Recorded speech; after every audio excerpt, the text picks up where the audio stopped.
राम राम बोलो राजा राम राम बोलो सीता राम राम बोलो राजा राम राम बोलो सीता राम राम बोलो राजा राम राम बोलो सीता राम राम बोलो राजा राम राम बोलो सीता राम राम बोलो राजा राम राम बोलो सीता राम राम बोलो राजा राम राम बोलो सीता राम राम बोलो राजा राम राम बोलो सीता राम राम जानकी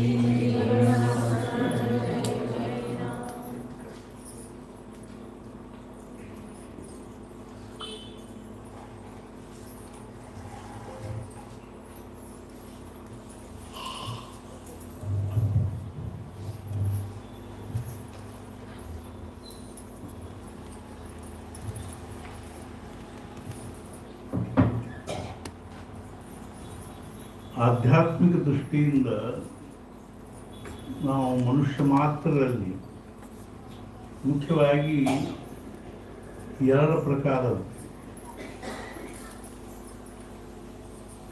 ಸಾಮಾನ್ಯವಾಗಿ ಅನೇಕ ಪ್ರಕಾರ ಹೇಳ್ತಾರೆ. ಮೊದಲನೇದಾಗಿ ಸ್ತ್ರೀ ಪುರುಷ, ಎರಡನೇದಾಗಿ ಶ್ರೀಮಂತ ಬಡವ, ಸುಶಿಕ್ಷಿತ ಅಶಿಕ್ಷಿತ, ಗ್ರಾಮವಾಸಿ ನಗರವಾಸಿ,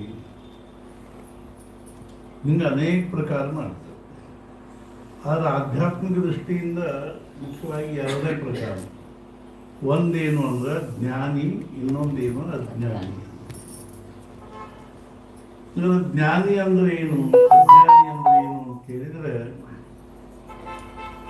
ಯಾರಿಗೆ ಈ ದೇಹನ ನಾನು ಅಂತ ಅನಿಸ್ತದೆ, ಅನಿಸೋದು ತಿಳ್ಕೊಳ್ಳೋದಲ್ಲ. Feeling is knowledge, not understanding. ಅನಿಸೋದು ಜ್ಞಾನ ಅಧ್ಯಾತ್ಮ ದೃಷ್ಟಿಯಿಂದ. ವ್ಯವಹಾರ ಲೌಕಿಕ ದೃಷ್ಟಿಯಿಂದ ತಿಳ್ಕೊಳ್ಳೋದು ಜ್ಞಾನ. ಅದು ಅಧ್ಯಾತ್ಮದಲ್ಲಿ ತಿಳ್ಕೊಳ್ಳೋದಕ್ಕೆ ಭಾಳ ಮಹತ್ವ ಇಲ್ಲ, ಅನಿಸೋದಕ್ಕೆ ಭಾಳ ಮಹತ್ವ. ಆ ದೃಷ್ಟಿಯಿಂದ ಯಾರಿಗೆ ಈ ದೇಹನ ನಾನು ಅಂತ ಅನಿಸ್ತದನು, ಈ ದೇಹಕ್ಕೆ ಸಂಬಂಧಪಟ್ಟದ್ದೆಲ್ಲ ನಂದು ಅಂತ ಅನಿಸ್ತದನು, ಈ ಎರಡೂದರ ಸಂಬಂಧವಾಗಿ ಏನು ಸುಖ ದುಃಖ ಆಗ್ತದನೋ ಅವರ ಅಜ್ಞಾನಿಗಳು.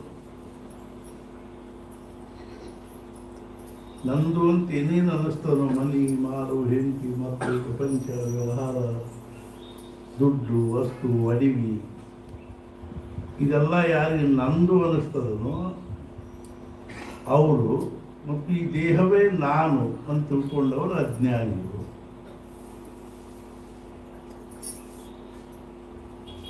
ಜ್ಞಾನಿಗಳು ಅಂದ್ರೆ ಯಾರು ಅಂದ್ರೆ ಈ ದೇಹ ನಾನಲ್ಲ, ಈ ಜಗತ್ತಿನಲ್ಲಿ ಅರ್ಥಾತ್ ಇರುವ ನಂದು ಅನ್ನುವಂಥದ್ದು ಏನೂ ಇಲ್ಲ. ಕೇವಲ ಸರ್ವಂ ಖಲ್ವಿದಂ ಬ್ರಹ್ಮ, ಇದೆಲ್ಲ ಪರಮಾತ್ಮ ಸ್ವರೂಪದ. ಇದರ ನಂದು ನಿಂದು ಅನ್ನುವಂಥ ಪ್ರಶ್ನೆನೇ ಇಲ್ಲ. ನಾನು ಆತ್ಮಸ್ವರೂಪ ಇದ್ದೀನಿ, ಈ ದೇಹ ನಾನಲ್ಲ. ಮನೋಬುದ್ಧಿ ಅಹಂಕಾರ ಚಿತ್ತಾನಿ ನಾಹಂ, ನ ಚ ಶ್ರೋತ್ರ ಜಿಹ್ವೆ ನ ಚ ಘ್ರಾಣ ನೇತ್ರೆ ನ ಚ ವ್ಯೋಮ ಭೂಮಿರ್ನ ತೇಜೋ ನ ವಾಯು ಚಿದಾನಂದ ರೂಪ ಶಿವೋಹಂ. ನಾ ಮನಸ್ಸಲ್ಲ, ಬುದ್ಧಿ ಅಲ್ಲ, ಚಿತ್ತಲ್ಲ, ಅಹಂಕಾರ ಅಲ್ಲ, ದೇಹ ಅಲ್ಲ, ಇಂದ್ರಿಯ ಅಲ್ಲ, ಪ್ರಾಣ ಅಲ್ಲ. ನಾನು ಏನಿದ್ದೀನಿ ಅಂದ್ರೆ ಚಿದಾನಂದ ರೂಪ ಶಿವೋಹಂ, ನಾನು ಆತ್ಮಸ್ವರೂಪ ಅಂತ ಯಾರಿಗೆ ಅನಿಸ್ತದನೋ ಅವರು ಜ್ಞಾನಿಗಳು.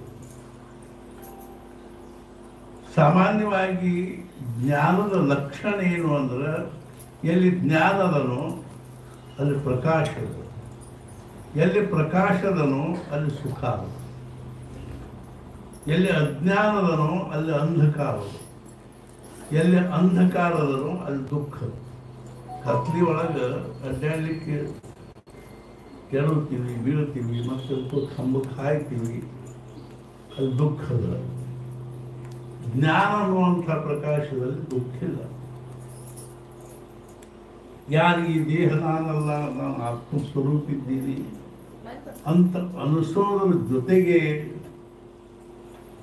ದೇಹದ ಲಕ್ಷಣಗಳೆಲ್ಲ ನನ್ನ ಲಕ್ಷಣ ಅಂತ ಅನಿಸೋ ಹಾಗೆ, ಅಥವಾ ನನಗೆ ಸಂಬಂಧಪಟ್ಟದ್ರದ್ದು ಎಲ್ಲ ನನ್ನ ಅರ್ಥಾತ್ ಏನು ಅಂದ್ರೆ ನನ್ನ ಸುಖ ದುಃಖಕ್ಕೆ ಕಾರಣ ಅನ್ನುವಂಥಲ್ಲಿ ಹೆಂಗೆ ಅಜ್ಞಾನದನು, ಹಂಗೆ ದೇಹಕ್ಕೆ ಅರ್ಥಾತ್ ಆತ್ಮನಿಗೆ ಸಂಬಂಧಪಟ್ಟ ಆತ್ಮಸ್ವರೂಪದಲ್ಲಿರ್ತಕ್ಕಂಥ ಲಕ್ಷಣ ಎಲ್ಲ ನನ್ನ ಲಕ್ಷಣ. ಆತ್ಮ ಹೆಂಗದ ಅಂದ್ರೆ ಅನಾದಿ ಅದ, ಅನಂತದ, ಅಜನ್ಮ ಅದ. ಅನಾದಿ ಆಗಿರೋದ್ರಿಂದ ಅದಕ್ಕೆ ಜನ್ಮ ಇಲ್ಲ, ಅನಂತ ಆಗಿರೋದ್ರಿಂದ ಮರಣ ಇಲ್ಲ. ಸರ್ವಜ್ಞದ, ಸರ್ವಶಕ್ತಿಮಾನದ. ಅದೇ ರೀತಿಯಾಗಿ ಸತ್ಯತ್ ಆನಂದ ಸ್ವರೂಪದ. ಇದು ನಾನು ಅಂತ ಯಾರು ತಿಳ್ಕೊಂಡಾರೋ, ಈ ದೇಹ ನಾನಲ್ಲ, ಇಂಥ ಆತ್ಮಸ್ವರೂಪನೇ ನಾನು ಅಂತ ಯಾರು ತಿಳ್ಕೊಂಡಾರೋ ಅವ್ರು ಜ್ಞಾನಿಗಳು. ಈ ಜ್ಞಾನಿಗಳು ಒಟ್ಟೊಟ್ಟಿಗೆ ಇರ್ಕೋರುತ್ತೆ.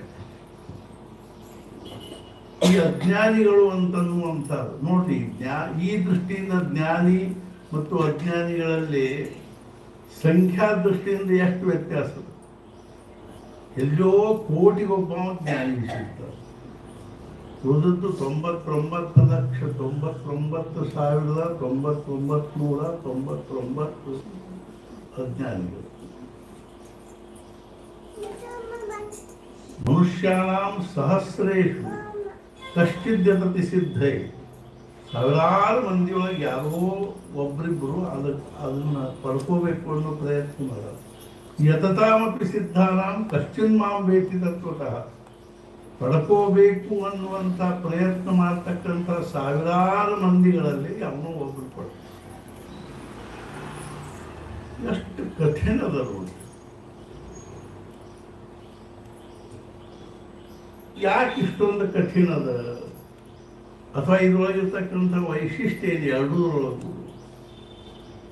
ಅಜ್ಞಾನಿಗಳ ಒಂದು ಮುಖ್ಯ ಲಕ್ಷಣ ಏನು ಅಂದ್ರೆ ಬಹಿರ್ಮುಖತ. ಜ್ಞಾನಿಗಳ ಮುಖ್ಯ ಲಕ್ಷಣ ಏನು ಅಂದ್ರೆ ಅಂತರ್ಮುಖತ. Introvert and extrovert. ಬಹಿರ್ಮುಖತೆನೇ ಅಜ್ಞಾನದ ಲಕ್ಷಣ. ಬಹಿರ್ಮುಖ ಅಂದ್ರೆ ಏನು? ನಾವು ನಮ್ಮ ಇಂದ್ರಿಯಗಳ ಮೂಲಕ, ಯಾವ ಜ್ಞಾನೇಂದ್ರಿಯ ಅಂತವನು ಕಣ್ಣು, ಕಿವಿ, ಮೂಗು, ನಾಲಿಗೆ, ತ್ವಚ ಅಂತ ಜ್ಞಾನೇಂದ್ರಿಯಗಳ ಮೂಲಕ ನಮ್ಮ ಮನೋವೃತ್ತಿಗಳು ನಿರಂತರವಾಗಿ ಹರಿದಾಡಿ ಹೊರಗಿನ ವಿಷಯಗಳನ್ನು ಒಳಗೆ ತಗೊಂಡು ಬಂದು ಅವುಗಳನ್ನು ಮನಸ್ಸಿಗೆ ಒದಗಿಸಿ ದೇಹದ ಮೂಲಕವಾಗಿ ಆ ಮನಸ್ಸನ್ನು ಸಂತೋಷಗೊಳಿಸೋದ್ರ ಪ್ರಯತ್ನ ಮಾಡ್ತಾ ಇರೋದೇ ಬಹಿರ್ಮುಖತೆಯ ಲಕ್ಷಣ. ನಾ ಅದನ್ನು ತಿನ್ಬೇಕು, ಇದನ್ನು ತಿನ್ಬೇಕು, ಅದನ್ನು ನೋಡ್ಬೇಕು, ಇದನ್ನು ನೋಡ್ಬೇಕು.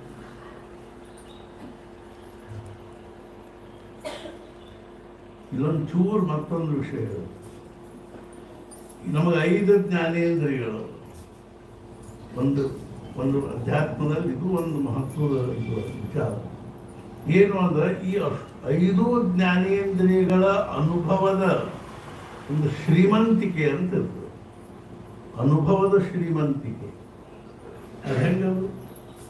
ಕಣ್ಣಿನ ಅನುಭವದ ಶ್ರೀಮಂತಿಕೆ ಅಂತ ಹೇಳ್ಕೊಳ್ಳೋ ಹೊತ್ತಿನಾಗ ನಾವೇನು ಹೇಳ್ತೀವಿ ಅಂದ್ರೆ, ನಾನು ಅಮೇರಿಕಾ ನೋಡೀನಿ, ಫ್ರಾನ್ಸ್ ನೋಡೀನಿ, ಅದನ್ನು ನೋಡೀನಿ,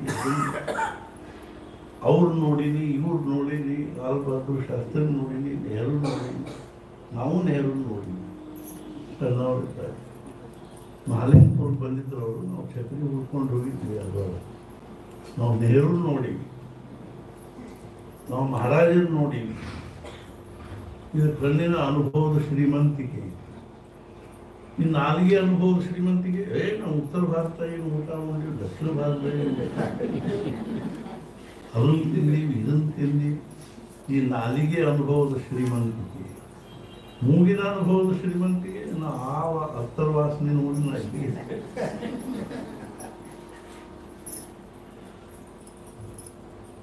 ಅದನ್ನು ಅನುಭವಿಸುತ್ತ ಸಂತೋಷ ಪಡೋದು ಶ್ರೀಮಂತಿಕೆ ಅನುಭವ.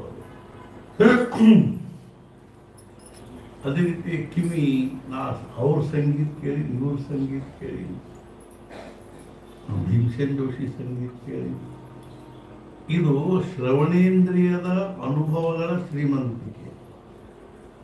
ಹಿಂಗೆ 5 ಅನುಭವಗಳ ಶ್ರೀಮಂತಿಕೆ ನಾವು ಪರಾಕಾಷ್ಠದಲ್ಲಿ ಪಡ್ಕೊಂಡಿದ್ರು ನಮಗೆ ಹಂಗಾರೆ ಅವುಗಳಿಂದ ಸಮಾಧಾನ ತೃಪ್ತಿ ಆಗಿದೆ. ಇನ್ನು ಮತ್ತೆ ಬೇಕು ಅನಿಸುವಂತಹದ್ದೇನಾದ್ರೆ ಕಡಿಮೆ ಆಗಿದೆ. ಆದ್ದರಿಂದ ಈ ದೇಹವನ್ನು ಆಧರಿಸಿಕೊಂಡು ಇಂದ್ರಿಯಗಳ ಮೂಲಕವಾಗಿ ನಾವು ಆಯುಷ್ಯದ ಕೊನೆಯ ಉಸಿರಿನವರೆಗೂ ಈ ಅನುಭವಗಳನ್ನು ಪಡ್ಕೋತ ಹೋದರೂ ಸಹಿತ, ಅದರಿಂದ ಸುಖ ಅನುಭವಿಸುತ್ತ ಹೋದರೂ ಸಹಿತ ಪ್ರತಿ ಕ್ಷಣದ ಮಟ್ಟಿಗೆ ನಾವು ಅಪ್ಪುಕೊಂಡಿದ್ದೀವಿ. ಈ ಸದ್ಯದ ಕ್ಷಣದ ಮಟ್ಟಿಗೆ ನಮ್ಮ ಯಾವ ಇಂದ್ರಿಯಗಳ ಅನುಭವದ ಶ್ರೀಮಂತಿಕೆಯ ಸುಖ ನಮಗಿಲ್ಲ. ಅಂದರೆ ಸ್ಮರಣೆ ಮಾಡಿಕೊಂಡು ಸುಖ, ನೆನಪು ಮಾಡಿಕೊಂಡು ಸುಖ. ಅಂದರೆ ಯಾವ ಅಂಥದ್ದೊಂದು ಏನಾದರೂ ಅನುಭವದ ಏನು ಜೀವನದಾಗ, ಯಾವ ಅನುಭವವನ್ನು ನಾವು ಒಂದ್ಸಲ ಪಡ್ಕೊಂಡ ಬಳಕ ತಿರುಗಿ ಇನ್ನೊಂದು ಅನುಭವದ ಅನುಭವ ನಮಗೆ ಬ್ಯಾಡ ಅನಿಸುವಂಥದ್ದು. ಯದೇಕಂ ವಿಜ್ಞಾತ್ವ ಸರ್ವಂ ವಿಜ್ಞಾತಂ ಭವತಿ. ಯಾವುದು ಒಂದನ್ನು ತಿಳ್ಕೊಂಡು ಬಳಕ, ಅರ್ಥಾತ್ ಅನುಭವ ಪಡ್ಕೊಂಡು ಬಳಕ ಇನ್ನೊಂದು ಅನುಭವ ಬ್ಯಾಡ, ಬೇಕಾಗಿಲ್ಲ ಅಂತ ಅನಿಸುವಂಥದ್ದು ಯಾವುದಾದ್ರೂ ಶ್ರೀಮಂತಿಕೆ ಅದ ಏನು? ಅಂಥ ಒಂದು ಅನುಭವದ ಶ್ರೀಮಂತಿಕೆ ಅದ ಏನು ಅಂದ್ರೆ ಅದು ಯಾವುದು ಅಂದ್ರೆ ಆತ್ಮಾನುಭವದ ಅನುಭವದ ಶ್ರೀಮಂತಿಕೆ. ಸಾಮಾನ್ಯ ಜನರಿಗೂ ಸತ್ಪುರುಷರಲ್ಲಿರೋ ವ್ಯತ್ಯಾಸ ಇಲ್ಲ. ಸತ್ಪುರುಷರು ಅರ್ಥಾತ್ ಈ ಪ್ರಪಂಚದ ಯಾವ ವಿದ್ಯಾ ಕಲಿದೇ ಇದ್ರು ಅಷ್ಟದ, ಶ್ರೀಮಂತಿಕೆ ಪಡ್ಕೊಳ್ಳದೆ ಇದ್ರು ಅಷ್ಟದ, ಯಾವುದೇ ಪ್ರಕಾರವಾಗಿರ್ತಕ್ಕಂಥ ಪ್ರತಿಷ್ಠೆ, ಪರಾಕ್ರಮ, ಪ್ರಸಿದ್ಧಿ ಯಾವುದೂ ಇರದೇ ಇದ್ದು ನಡೆಯುತ್ತೆ. ಶಂಕರಾಚಾರ್ಯ ಒಂದು ಕಡೆಗೆ ಹೇಳೋದು ಬೇರೆ ಶಬ್ದ, ಶರೀರಂ ಸ್ವರೂಪಂ, ಸುಂದರ ಶರೀರ, ತಥಾವ ಕಲತ್ರಂ, ಅನುಕೂಲ ಹೆಂಡತಿ, ಅದರಂತೆಯೇ ಹೆಂಡತಿ. ಕಲತ್ರಂ ಅಂದ್ರೆ ಹೆಂಡತಿ, ನಪುಂಸಕ ಲಿಂಗಿದು. ಕಲತ್ರಂ ಅಂತ 3 ಲಿಂಗದಾಗೂ ಹೆಂಡತಿ ಅನ್ನೋದಕ್ಕೆ ಶಬ್ದ. ದಾರಾಹ ಪುಲ್ಲಿಂಗ ಬಹುವಚನ, ಹೆಂಡತಿ ಸಂದರ್ಭದಲ್ಲಿ ಬಹುವಚನ ಆಗ್ತದೆ, ಗಂಡ ಏಕವಚನ ಏಕವಚನ.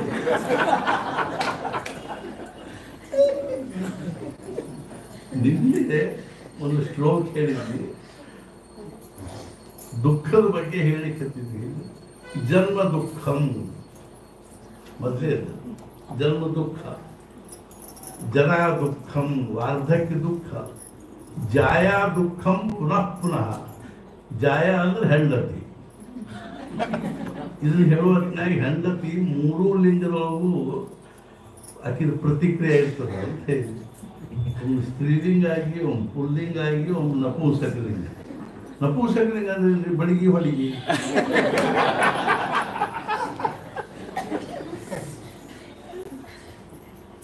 ದಾರಾಹ ಪುಲ್ಲಿಂಗ ಬಹುವಚನ, ಹೆಂಡತಿ ಅಂತ ಅರ್ಥ ಒಂದ, ಹೆಂಡತಿಗಳು ಅಂತ ಆಗುವುದು. ಕಲತ್ರಂ ನಪುಂಸಕಲಿಂಗ, ಜಾಯ ಪತ್ನಿ ಇವೆಲ್ಲ ಸ್ತ್ರೀಲಿಂಗ. ಜಾಯ ದುಃಖಂ ಪುನಃ ಪುನಃ. ಯಾರು ಶ್ಲೋಕ ಬರ್ತಾರೆ ಗೊತ್ತಿಲ್ಲ ನಮಗೆ, ಎಲ್ಲೋ ಒಂದು ಕಡೆ ಹೇಳಿ ಸಿಕ್ಕಿತ್ತ. ಕ್ಷಣ ಕ್ಷಣಕ್ಕೆ ದುಃಖ ಕೊಡೋ ವಸ್ತು ಯಾವುದು ಈ ಪ್ರಪಂಚದೊಳಗಂದ್ರೆ? ನಿಮ್ಮ ಆರೋಪ ಮಾಡಲಿಕ್ಕೆ ಯಾರು ಮಹಾತ್ಮ ಯಾರು? ಅಂತಕಾಲ ಮಹಾದುಃಖಂ ತಸ್ಮಾತ್ ಜಾಗೃತಿ. ಅಂತಕಾಲ ಮಹಾದುಃಖದ ಎಚ್ಚರಾಗಲಿ, ಉತ್ಕೃಷ್ಟತ ಜಾಗೃತ ಪ್ರಾಪ್ಯವರನ್ನು ನಿಭೋದು. ಹೇಳ್ರಿ, ಎಚ್ಚರಾಗಲಿ. ಏನಾದರೂ ಸಾಧು ಸಂತರ ಜ್ಞಾನಿಗಳ ಮುಖದಿಂದ ಎರಡು ವಿಚಾರ ತಿಳ್ಕೊಂಡು ಜಾಗೃತ ಆಗಲಿ. ಇದು ಮನೆಯಲ್ಲೋ ಒಂದು ಕಡೆ ಹೋಗಿದ್ವಿ, ಅವ್ರು ಹೇಳಿದ್ರು ವೈಫ್ ಶಬ್ದ ಅರ್ಥ ಬರ್ತದೆ ಏನು ನಮ್ಗೇನು ಗೊತ್ತಿರುತ್ತೆ, ನಮ್ಗೆ ಇಲ್ಲೇ ಇದೆ.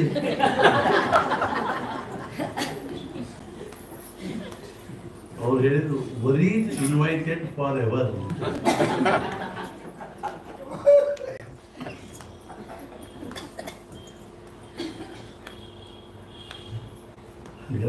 ತುಪ್ಪವೇ ವಿನೋದ ಅಷ್ಟೇ. ಆಮೇಲೆ ಮತ್ತದು ಹಸ್ಬೆಂಡ್ ಶಬ್ದ ಹಾಕ್ಬೇಕೇನು ಇಲ್ರಿ. ಹಸನ ಬಂದು ಅಧಿಕಾರ ಬಿದ್ದು ಅಂದ್ರೆ ಹಸನ ಬಂದು ತುಂಬ ನಾವು ಹೇಳಿದ್ರೆ ಮುಟ್ಟೆ.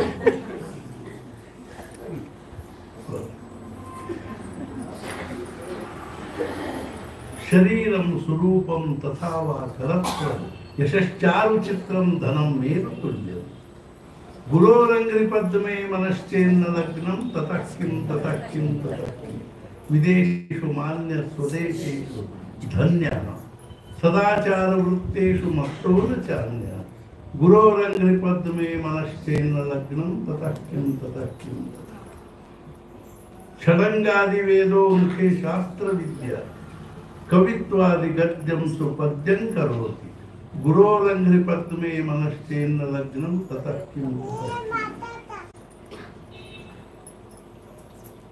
ಏನ್ ಪ್ರಯೋಜನದ ಅಂತ ಶಂಕರಾಚಾರ್ಯ. ಸದ್ಗುರುಗಳ ಚರಣಾರವಿಂದಗಳಲ್ಲಿ ನಮ್ಮ ಮನಸ್ಸು ರಮಸಂಗಿಲ್ಲ ಅಂದ್ರೆ ಏನಿದ್ದೇನು ಉಪಯೋಗ? ಲಬ್ಧ ವಿದ್ಯಾ ರಾಜಮಾನ್ಯ ತತಃ ಕಿಂ ಪ್ರಾಪ್ತ ಸಂಪತ್ ಪ್ರಾಭವಾಢ್ಯ ತತಃ ಕಿಂ ಭುಕ್ತ ನಾರಿ ಸುಂದರಾಂಗಿ ತತಃ ಕಿಂ ಏನ ಸ್ವಾತ್ಮ ನೈವ ಸಾಕ್ಷಾತ್ಕೃತವುದು. ಆತ್ಮ ಸಾಕ್ಷಾತ್ಕಾರ ಮಾಡಿಕೊಳ್ಳಿಕ್ಕೆ ಆಗದೇ ಇದ್ದು ಏನ್ ಮಾಡ್ಬೇಕು? ಒಂದ್ ಕಡೆ ಹೇಳ್ತಾರೆ ವಿಜ್ಞಾತೆ ಪರೇ ತತ್ವೇ ಶಾಸ್ತ್ರಾಧೀತಿಸ್ತು ನಿಶ್ವರ ಅವಿಜ್ಞಾತೆ ಪರೇ ತತ್ವೇ ಶಾಸ್ತ್ರಾಧೀತಿಸ್ತು ನಿಶ್ವರ. ಶಾಸ್ತ್ರಾಧ್ಯಯನ ಮಾಡಿದ್ವಿ, ಆತ್ಮಜ್ಞಾನ ಆಯ್ತು, ಮುಂದೆ ಏನು ಮಾಡ್ಕೊಂಡು ನನ್ನ ಶಾಸ್ತ್ರ ಆತ್ಮಜ್ಞಾನ ಆದ ಕೂಡಲೇ ಸ್ವಾತ್ಮಾನುಭವದೊಳಗೆ ಸಂತುಷ್ಟ ತೃಪ್ತನಾಗಿರ್ತಕ್ಕಂಥ ಮನುಷ್ಯನಿಗೆ ಆ ಶಾಸ್ತ್ರವನ್ನು ಪಠನ ಮಾಡಿಕೊಟ್ಕೋಬೇಕಾಗಿದೆ. ಅವಿಜ್ಞಾತೆ ಪರೇ ತತ್ವೇ ಶಾಸ್ತ್ರಾಧೀತಿ. ಶಾಸ್ತ್ರಾಧ್ಯಯನ ಮಾಡಿದ್ವಿ, ಆತ್ಮಜ್ಞಾನ ಆಗಲಿಲ್ಲ ಅಂದ್ರೆ ಓದಿದ್ದೆಲ್ಲ ಬೇಡ. ನಾ ಏನು ಯಾಕೆ ಹೇಳಿಕತ್ತೀನಿ ಅಂದ್ರೆ ಅನುಭವದ ಶ್ರೀಮಂತಿಕೆ ಅನ್ನುವಂಥದ್ದು ಏನಾದ್ರು ಒಂದಿರಬೇಕು. ಯದೇಕಂ ವಿಜ್ಞಾತ ಯಂ ಲಬ್ಧ್ವಾ ಚಾಪಲಂ ಲಾಭಂ ಮನ್ಯತೆ ನಾಧಿಕಂ ತತಃ ಯಸ್ಮಿನ್ ಸ್ಥಿತೋನ ದುಃಖೇನ ಗುರುಣಾಪಿ ಯಾವುದು ಒಂದನ್ನು ಪಡ್ಕೊಂಡ ಬಳಕ ಯಂ ಲಬ್ಧ್ವಾ ಅಪಲಂ ಲಾಭಂ ಮನ್ಯತೆ ಉಳಿದು ಯಾವುದು ಲಾಭನೂ ಅಂತ ತಿಳ್ಕೊಳ್ಳೋದಿಲ್ಲ. ಅಂಥ ಒಂದು ದಿವ್ಯವಾಗಿರ್ತಕ್ಕಂಥ ಅನುಭವವನ್ನು ನಾವು ಪಡ್ಕೊಂಡ್ವಿ ಅಂದ್ರೆ ಜೀವನದಾಗ ಮತ್ತೆ ಈ ಪ್ರಪಂಚದ ಯಾವ ಅನುಭವನೂ ಅವನಿಗೇನಂತ ಮಹತ್ವದ ಅನಿಸ್ತದೆ. ಇಂಥವ್ರಿಗೆ ನಾವೇನಂತೀವಿ ಅಂದ್ರೆ ಜ್ಞಾನಿ. ಇವರು 24 ತಾಸು ಅಂತರ್ಮುಖ. ಒಂಥರ ಮಹಾರಾಜರು ಒಬ್ರು ಏನಂದ್ರು, ಮಹಾರಾಜ ನಿಮ್ಮ ತಾಯಿ ಬಗ್ಗೆ ಏನಾದರೂ ಒಂದೆರಡು ಮಾತು ಹೇಳಿ. ಮಹಾರಾಜರು ಏನಂದ್ರು, ನೋಡ್ರಿ ನಿಮಗೆ ಆತ್ಮಜ್ಞಾನಿ ಆಗುವುದು ಎಷ್ಟು ಕಠಿಣದನೋ ಅಷ್ಟು ನಮ್ಮ ದೇಹ ಭಾವದಲ್ಲಿ ಬರೋದು ಕಠಿಣ. ನಿಮಗೆ ಆತ್ಮಜ್ಞಾನಿ ಆಗೋದು ಎಷ್ಟು ಕಠಿಣದನೋ, ನಿಮಗೆ ಬ್ರಹ್ಮಜ್ಞಾನಿ ಆಗೋದು ಎಷ್ಟು ಕಠಿಣದನೋ ಅಷ್ಟು ನಾವು ದೇಹ ಭಾವದಲ್ಲಿ ಬರೋದು. ನಾ ಎಂದೂ ದೇಹ ಭಾವದಲ್ಲಿ ಇಲ್ಲೇ ಇಲ್ಲ ಅಂತ. ನಮ್ಮ ತಾಯಿ ಬಗ್ಗೆ ಹೇಳಬೇಕು ಅಂದ್ರೆ ಒಂದು ಮಾವಿನ ಹಣ್ಣು ನೋಡಿದ್ರೆ ಆ ವೃಕ್ಷದ ಕಲ್ಪನಾ ಬರ್ತದಿಲ್ಲ. ಎಂಥ ದಿವ್ಯ ವೃಕ್ಷ ಇರ್ಬೋದಪ್ಪ ಅದು, ಎಂಥ ಅರ್ಥಾತ್ ಏನು ಸಮೃದ್ಧವಾದ ವಿಷಯ. ಹೆಂಗು ನಾನು ನೋಡಿದ್ರೆ ನಮ್ಮ ತಾಯಿ ಕಲ್ಪನೆ ಬರಲಿಕ್ಕಿಲ್ಲ. ಈ ಥರ ಒಬ್ಬರು ಕೇಳಿ ಮಹಾರಾಜ್ ಬ್ರಹ್ಮಾನಂದ ಮಹಾರಾಜರು ಷಟ್ಶಾಸ್ತ್ರ ವಿದ್ವಾನ್. ಹಿಂದೆ ಹೇಳಿದ್ ನಾನು, ಬ್ರಹ್ಮಾನಂದ ಮಹಾರಾಜರು ಷಟ್ಶಾಸ್ತ್ರದಲ್ಲಿ ವಿದ್ವಾನ್. ಎಂಥ ಒಂದು ಪಾಂಡಿತ್ಯತ್ವ ಅಂದ್ರೆ ಅವರಿಗೆ, ಅವರು ಮುಳುಗುಂದಲ್ಲಿ ಶಾಸ್ತ್ರಾಧ್ಯಯನ ಮಾಡಿ ಆ ಶಾಸ್ತ್ರಾಧ್ಯಯನದಿಂದ ವಿವೇಕ ಜಾಗೃತ ಆಗಿ ಆವಾಗ ಅವ್ರಿಗೆ ಪ್ರಪಂಚದ ವಿಷಯದಲ್ಲಿ ವೈರಾಗ್ಯ ಉಂಟಾಗ ಇದರೊಳಗೇನು ಆಗ್ತದೆ.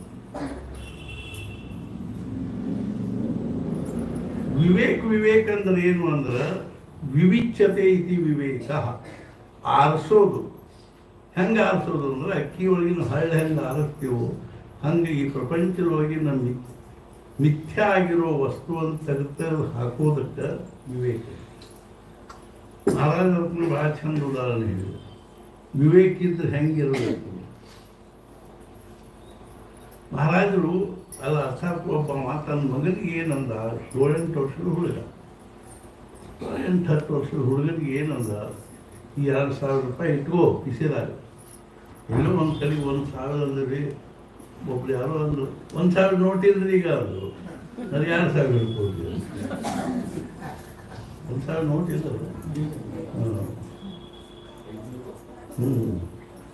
ನಾವೇನಂದ್ವಿ 1,000 ರೂಪಾಯಿ ಅಪ್ಪ ಮಗನಿಗೆ ಕೊಟ್ಟು ಗಟ್ಟಿ ಹಿಡ್ಕೊ ಅಂತಲ್ಲ ಅಂತಂದ್ವಿ. 1,000 ನೋಟ್ ಇರಂಗಿಲ್ರಿ ಈಗ ಅಂದರು. ನಾನು 2,000 ಹಿಡ್ಕೊಳ್ತೀನಿ.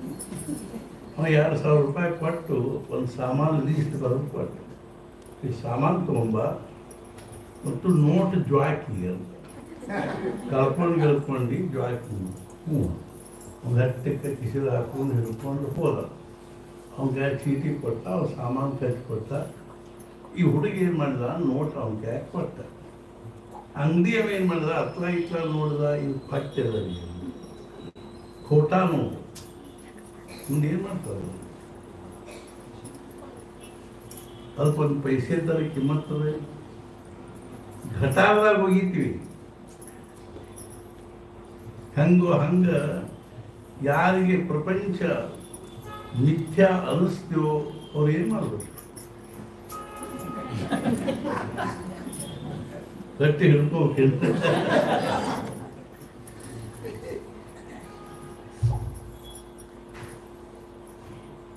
ಅಲ್ಲಿ ಹೇಳ್ತಾರೆ ಸಾಧನ ಚತುಷ್ಟಯದಲ್ಲಿ ಆತ್ಮಾನಾತ್ಮ ವಿವೇಕ ಅನ್ನೋದು ಒಂದು ಸಾಧನೆ. ಆಮೇಲೆ ಇಹಾಮೂತ್ರ ಫಲಭೋಗ ವಿರಾಗ. ಇಹ ಅಂದ್ರೆ ಈ ಪ್ರಪಂಚವಾಗಿದ್ದು, ಅಮೂತ್ರ ಅಂದ್ರೆ ಸ್ವರ್ಗದಾಗಿನ ಎಲ್ಲ ಪ್ರಕಾರವಾಗಿರ್ತಕ್ಕಂಥ ಫಲಗಳ ಭೋಗಗಳಲ್ಲಿ ವೈರಾಗ್ಯ. ಆ ವೈರಾಗ್ಯ ಹೆಂಗಿರಬೇಕು ಅನ್ನೋದು ಬೇಕು. ಕಾಕವಿಷ್ಠಾವತ್ ಅಂತ ಬೇಕು. ಕಾಗಿ ಹೊಲಸಿನಂಗೆ ಈ ಪ್ರಪಂಚದೊಳಗಿನ ಇದನ್ನು ತಿಳ್ಕೊಳ್ಳಿಬೋದು. ಪ್ರಪಂಚ ಅರ್ಥಾತ್ ಇದಕ್ಕೆ ವಿವೇಕ ಅಂತಾರೆ. ಸರಿಯಾಗಿ ತೆಗೆದು ಉದರ್ ಬಿಡೋದನ್ನು ನೋಟ್ ಹತ್ತಿರ ಕೂಡ ಅಂದು ಏನು ಮಾಡಬೇಕು ನೋಟ್. ಹಂಗೆ ಬ್ರಹ್ಮಾನಂದ ಮಹಾರಾಜರ ವೈರಾಗ್ಯ, ಶಾಸ್ತ್ರಾಧ್ಯಯನದಿಂದ ವೈರಾಗ್ಯ ಬಂದ್ರೇ ಆ ಶಾಸ್ತ್ರಕ್ಕೆ ಮಹತ್ವ. ಇಲ್ಲೇ ಇದು ಏನಿಲ್ಲ. ಈಜಿ ಚೇರ್ ಫಿಲಾಸಫಿ ಅಂತ ಆರಾಮ್ ಕುರ್ಚಿ ಮೇಲೆ ಕೂತ್ಕೊಂಡು ಫಿಲಾಸಫಿ ಓದ್ತಿರ್ತಾರೆ. ಯಾರು ಫ್ಯಾನು ನೀಟಾಗಿರ್ತದೆ, ಎಲೆ ಅಂಕಿ ಹಾಕ್ಕೊಂಡು ಆರಾಮ್ ಮೇಲೆ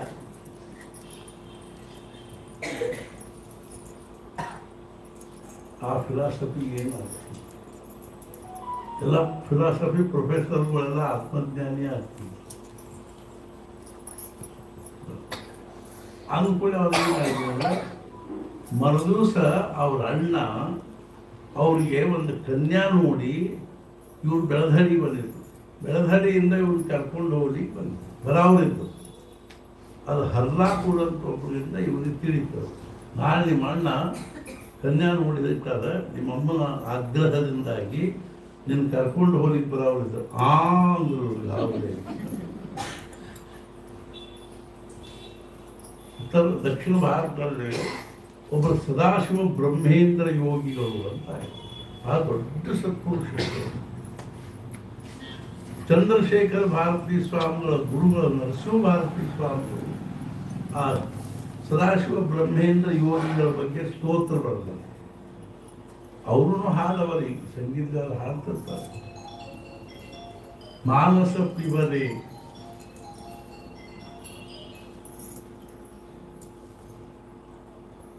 ಮಾನಸ ಪಿಬರೆ ರಾಮನಾಮ ಅಮೃತ ಮಾನಸ ಪಿಬರೆ ಹಾಡು. ಆ ಸದಾಶಿವ ಬ್ರಹ್ಮೇಂದ್ರ ಅವಸ್ಥೆ ಹೆಂಗಿತ್ತು ಅಂದ್ರೆ ಯಾವಾಗಲೂ ಬತ್ತಲೇ ಇರ್ತಿತ್ತು. ಮೈ ಮೇಲೆ ಅವ್ರಿಗೆ ಏನು ಎಚ್ಚರ ಇರ್ತಿತ್ತು. ಅದೊಂದು ಅವಸ್ಥೆ. ಅದು ಉಣ್ಮನಿ ಅವಸ್ಥಾ ಅಂತ. ಬ್ರಹ್ಮಾನಂದ ಮಹಾರಾಜರ ಅವಸ್ಥಾದಲ್ಲಿ 2.5 ವರ್ಷ.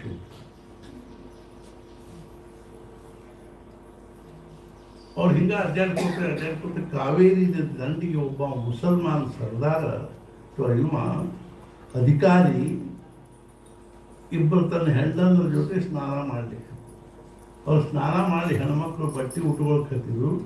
ಇವ್ರು ಅವ್ರಿಬ್ಬರು ನಡಕ್ಕೆ ಹಾಕಿ ಅವ್ನಿಗೆ ಭಯಂಕರ ಸಿಟ್ಟು ಬಂದ್ಬಿಡ್ತು. ಸಿಟ್ಟು ಬಂದು ನಾವು ತನ್ನ ಕೈಯಾಗಿ ಖಡ್ಗ ತಗೊಂಡು ಹೋಗಿ ಅವ್ರ ಬಲಗೈ ಕತ್ತರಿಸ್ಬಿಟ್ಟ. ಕತ್ತರಿಸಿರ್ಕೊಳ್ಳ ಬಲಗೈ ಕೆಳಗೆ ಬಿತ್ತು. ಹಂಗೆ ಹೊಂಟಿದ್ರು ಅವರು, ಹೊಳೆ ಸಹಿತ ನೋಡಲಿಲ್ಲ. ಆವಾಗ ಅವ್ನು ಗಾಬರಿ ಅವನು ದೊಡ್ಡ ಫಕೀರಿದ್ದಾನೆ, ಸಾಧು ಇದ್ದಾನೆ. ಗಾಬರಿಯಾಗಿ ಆ ಕೈಯಾಗಿ ಹಿಡ್ಕೊಂಡು ಅವ್ರು ಮುಂದೆ ಹೋದ. महाराज माफ करना, क्या हो गया? मैं आपका बंदा हूँ, गुलाम हूँ, माफ करना। क्या हो गया? मैं आपका हाथ तोड़ दिया। कहाँ है? यहाँ है, लगाओ। ಹಿಂಗೆ ಹಚ್ಚಿದ್ರು, ಹತ್ತು ಬಿಟ್ಟು ಹೋಗ್ಬಿಟ್ರು. ನಾವು ಹಂಗೊಂದು ವ್ಯವಸ್ಥೆ ಇದೆ ಆರ್ಥೋಪೆಡಿಕ್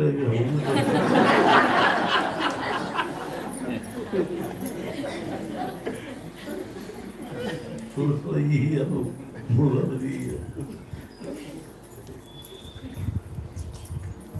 ಎಂಥ ಅವಸ್ಥಾನ ಇರ್ತದೆ. ನರಸಿಂಹವಾಡಿಯಲ್ಲಿ ಒಬ್ಬರು ಅಣ್ಣಾಬುವ ಅಂತ 12 ವರ್ಷ ಇದ್ದು. ಮನ್ಯಾಗ ಅವ್ವ ಅಪ್ಪ ಅವನ ಸಲುವಾಗಿ ಬ್ಯಾಸತ್ತು ಎಲ್ಲಿ ಕೂಡಿಸಿದಾಗ ಕೂತ್ಬಿಡ್ತು. ಊಟ ತಿನಿಸು ಹಸಿವಿ ನೀರಡಿಕೆ ಏನು ಪ್ರಜ್ಞಾನ ಇಲ್ಲ. ಒಂದು ಮಾತಿಲ್ಲ, ಕಥೆ ಇಲ್ಲ, ಸುಮ್ಮನೆ ಕೂತ್ಬಿಡ್ತಿದ್ದ. ಕಲಿಕ ಅವ್ರ ಮನ್ಯಾಗ ತಂದೆ ತಾಯಿ ಬ್ಯಾಸತ್ತು ಅವ್ರು ತೊಗೊಂಡು ಬಂದ ನರಸಿಂಹವಾಡಿಗಳು ಬಿಟ್ಟರು. ನೋಡ್ರಿ, ನವಾರೆ ಮೈತ್ರಿ ಪುತ್ರಸ್ಯ ಕಾಮಾಯ ಪುತ್ರ ಪ್ರಿಯೋ ಭವತಿ ಆತ್ಮನಸ್ತು ಕಾಮಾಯ ಪುತ್ರ. ಅಪ್ಪ ಅಮ್ಮ ಅವ್ವ ಅಪ್ಪ ಮಗನ ಪ್ರೇಮ ಮಾಡೋದು ಮಗನ ಸಲುವಾಗಿ ಅಲ್ರಿ, ತಮ್ಮ ಸಲುವಾಗಿ. ಮುಂದೆ ನಾವು ಇವು ಕಲಿತು ದೊಡ್ಡ ನೌಕರಿ ಮಾಡಿ ನಮಗೆ ಸುಖ ಕೊಡ್ತಾನೆ ಅನ್ನೋ ದೃಷ್ಟಿಯಿಂದ ನಾವು ಯಾಜ್ಞವಲ್ಕ್ಯರ ಮೈತ್ರಿ ಹೇಳ್ತಾ ಇದ್ದಾರೆ. ನವಾರೆ ಮೈತ್ರಿ ಜಾಯ ಯಾ ಕಾಮಾಯ ಜಾಯ ಪ್ರಿಯ ಭವತಿ ಆತ್ಮನಸ್ತು ಕಾಮಾಯ ಜಯ. ಗಂಡ ಹೆಂಡತಿನ ಪ್ರೇಮ ಮಾಡೋದು ಹೆಂಡತಿ ಸಲುವಾಗಿಲ್ಲ, ತನ್ನ ಸಲುವಾಗಿ. ನಿಮ್ಮನ್ನು ಕಟ್ಕೊಂಡು ನನಗೇನು ಸುಖ ಆಗ್ತದೆ, ಯಾಕಂತ ನಿನ್ನ ಕಟ್ಕೊಂಡು ನನಗೇನು ಸುಖ ಆಗ್ತದೆ ಅಂತ ಇಬ್ಬರು ಸುಖಕ್ಕಾಗೇ ದಡಪಡ.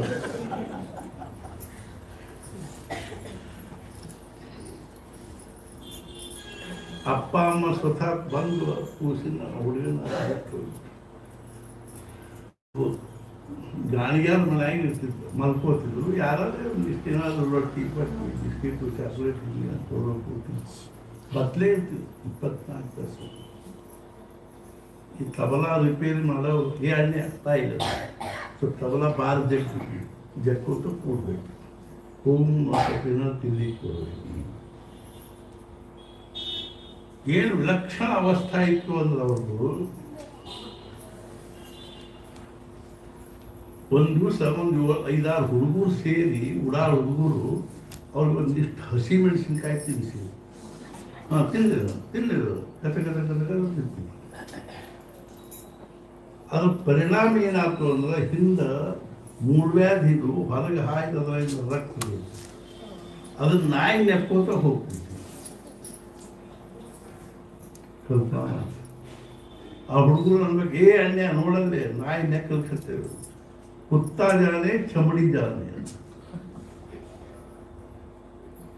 ಅಂತ ಯಾಕೆ ಹೇಳಿಕತ್ತೀನಿ, ಇದು ಹೇಳೋದು ಮುಖ್ಯ ಅಲ್ರಿ, ಇದು ಮುಂದಿನ ಒಂದು ವಿಚಾರ. ಆ ಇವರು ಸದಾಶಿವ ಬ್ರಹ್ಮೇಂದ್ರ ಯೋಗಗಳು 12 ವರ್ಷದವರು. ಒಂದು ದಿವಸ ಆಟ ಆಡಿ ಮನ್ಯಾಗ ಬಂದರು. ಮನ್ಯಾಗ ಬಂದು ಮನ್ಯಾಗ ಏನೋ ಒಂದು ವಿಶೇಷ ಅಡಿಗೆ ನಡೆಯಿತು. ಜಾಯ ದುಃಖಂ ಪುನಃ ಪುನಃ ಅಂತ ಹೇಳ್ತಾರೆ. ಅಡಿಗೆ ನಡೆದಿತ್ತು. ಅಮ್ಮನ ಕೇಳಿ, ಅಮ್ಮ ನಾನು ಹಸಿವಾಗಿ ಊಟಕ್ಕಾಗ ಇಲ್ಲಪ್ಪ, ಇವತ್ತು ಮನೆಗೆ ಅತಿಥಿಗಳು ಬರೋರಿದ್ದಾರೆ, ಅವ್ರು ಊಟ ಆದ್ಮೇಲೆ ನನಗೆ ಯಾರು ಬರ್ಕೋಲ್ಲ, ನಾವು ಮುಂಚೆ ಊಟಕ್ಕಾಗಿ ಹಸಿವಾಗಿ. ಇಲ್ಲ ಅತಿಥಿಗಳು ಬರೋರಿದ್ದಾರೆ, ಅವ್ರು ಊಟ ಆಗ್ಬೇಕು ಊಟ ಇಲ್ಲ. ಅಂಥವ್ರು ಯಾರು ಬರ್ಲಿಕ್ಕೆ ನಿನಗೆ ಹುಡುಗಿನ ತೋರಿಸ್ಲಿಕ್ಕೆ ಬರೋರು. ಅಂದ್ರವರು ಇನ್ನೂ ಮನ್ಯಾಗ ಬಂದಿಲ್ಲ, ಹಸಿರು ಹೊಟ್ಟಿ ಊಡ್ಸಿವಾರ್ದು.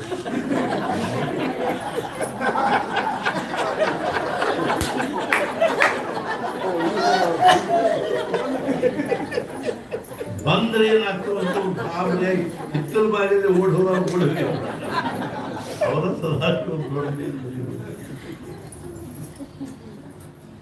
ಹೆಂಗೋ ಹಂಗ ಬ್ರಹ್ಮಾನಂದ ಮಹಾರಾಜರು ವಿಚಾರ ಮಾಡಿದ್ರು. ಛೇ, ಕಲ್ಲಾಪುರ ಅವ್ರಿಗೆ ಹೇಳಿದ್ರು, ಕಲ್ಲಾಪುರ ಅದಕ್ಕೆ ನಾರಾಯಣರು ಏನೋ ನಾರಾಯಣ, ಈ ಪ್ರಪಂಚದೊಳಗೆ ಏನು ಸುಖ ಅದಲ್ಲ, ನನಗೆ ಈ ಪ್ರಪಂಚ ಯಾರ ಎಷ್ಟು ಅವರು ತಿಳಿಸಿ ಹೇಳಿದ್ರು. ಅವಾಗ ಬ್ರಹ್ಮಾನಂದ ಮಹಾರಾಜ ಹೇಳಿದ್ರು, ಇನ್ನು ತಲೆ ಹೋಗುವುದು ನಾ ಹೇಳಿದ್ದು ಅಂತ ಅನಿಸಿ ಬಡ ಬಡ ರಾತ್ರಿ ಕಪ್ಪದ ಗುಡ್ಡಕ್ಕೆ ಅಲ್ಲಿ ತಪಶ್ಚರ್ಯ ಮಾಡಿದರು 6 ತಿಂಗಳು. ದೃಷ್ಟಾಂತ ಆತು, ಘಂಟಾಪುರಕ್ಕೆ ಹೋಗ್ಬೋದು. ಅಲ್ಲಿ 9 ತಿಂಗಳು ತಪಶ್ಚರ್ಯ ಮಾಡಿದ್ರು. ಆಮೇಲೆ ಬೆಳಧಡಿಗೆ ಬಂದರು. ಭಗವಂತನ ದೃಷ್ಟಾಂತ ಆತ ಏನು ಅಂದ್ರೆ, ನಿನ್ನ ಗುರುಗಳು ಉತ್ತರ ಭಾರತದಲ್ಲಿದ್ದಾರೆ, ಅದನ್ನ ದಾರಿ ನೋಡ್ಲಿಕ್ಕೆ ಗುರುಗಳಿಗೆ ಶರಣ ಹೋಗೋದು ಹೊರತು ಸಮಾಧಾನ ಇಲ್ಲ. ಗುರು ಕೃಪಾ ಹಿ ಕೇವಲಂ ಶಿಷ್ಯ ಪರಮ ಮಂಗಲ, ವಿತ್ತ ಬಲಂ ಚಿತ್ತ ಬಲಂ ದೇಹ ಬಲಂ ಗೇಹ ಬಲಂ ತದ್ವಿನಾತು ಸರ್ವ ಬಲಂ ನಿಷ್ಫಲಂ.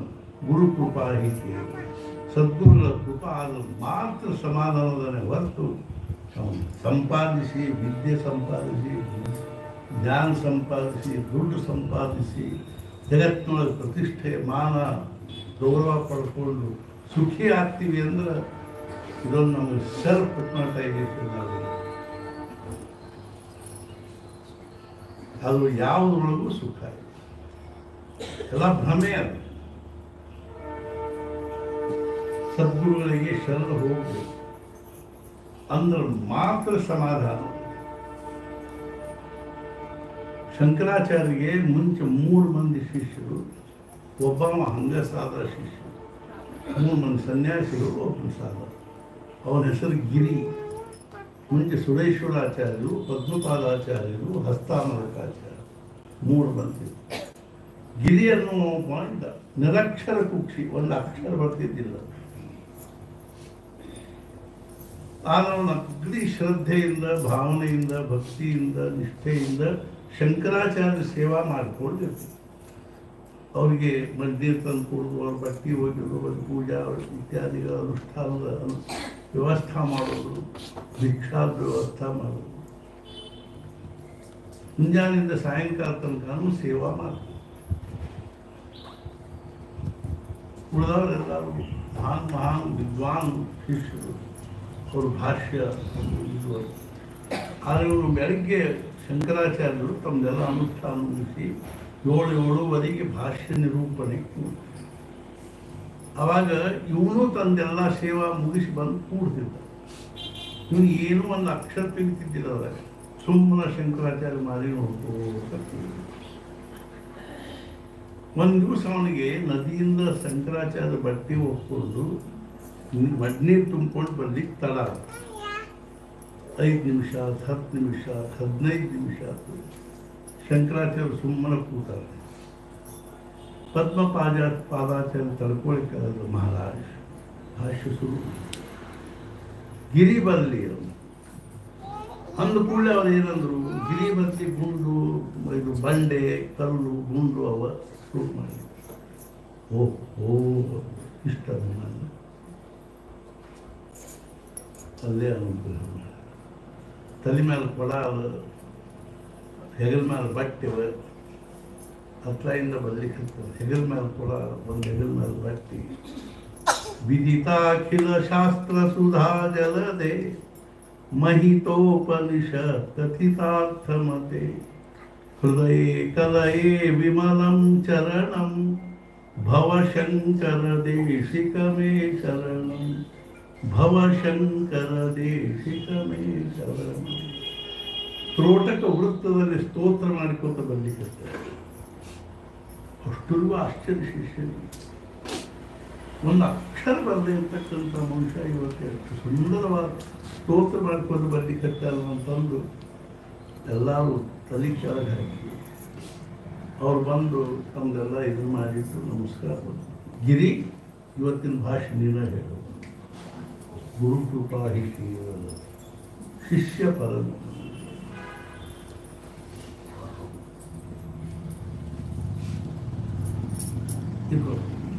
ಹೆಂಗೋ ಹಂಗೆ ಬ್ರಹ್ಮಾನಂದ ಮಹಾರಾಜರು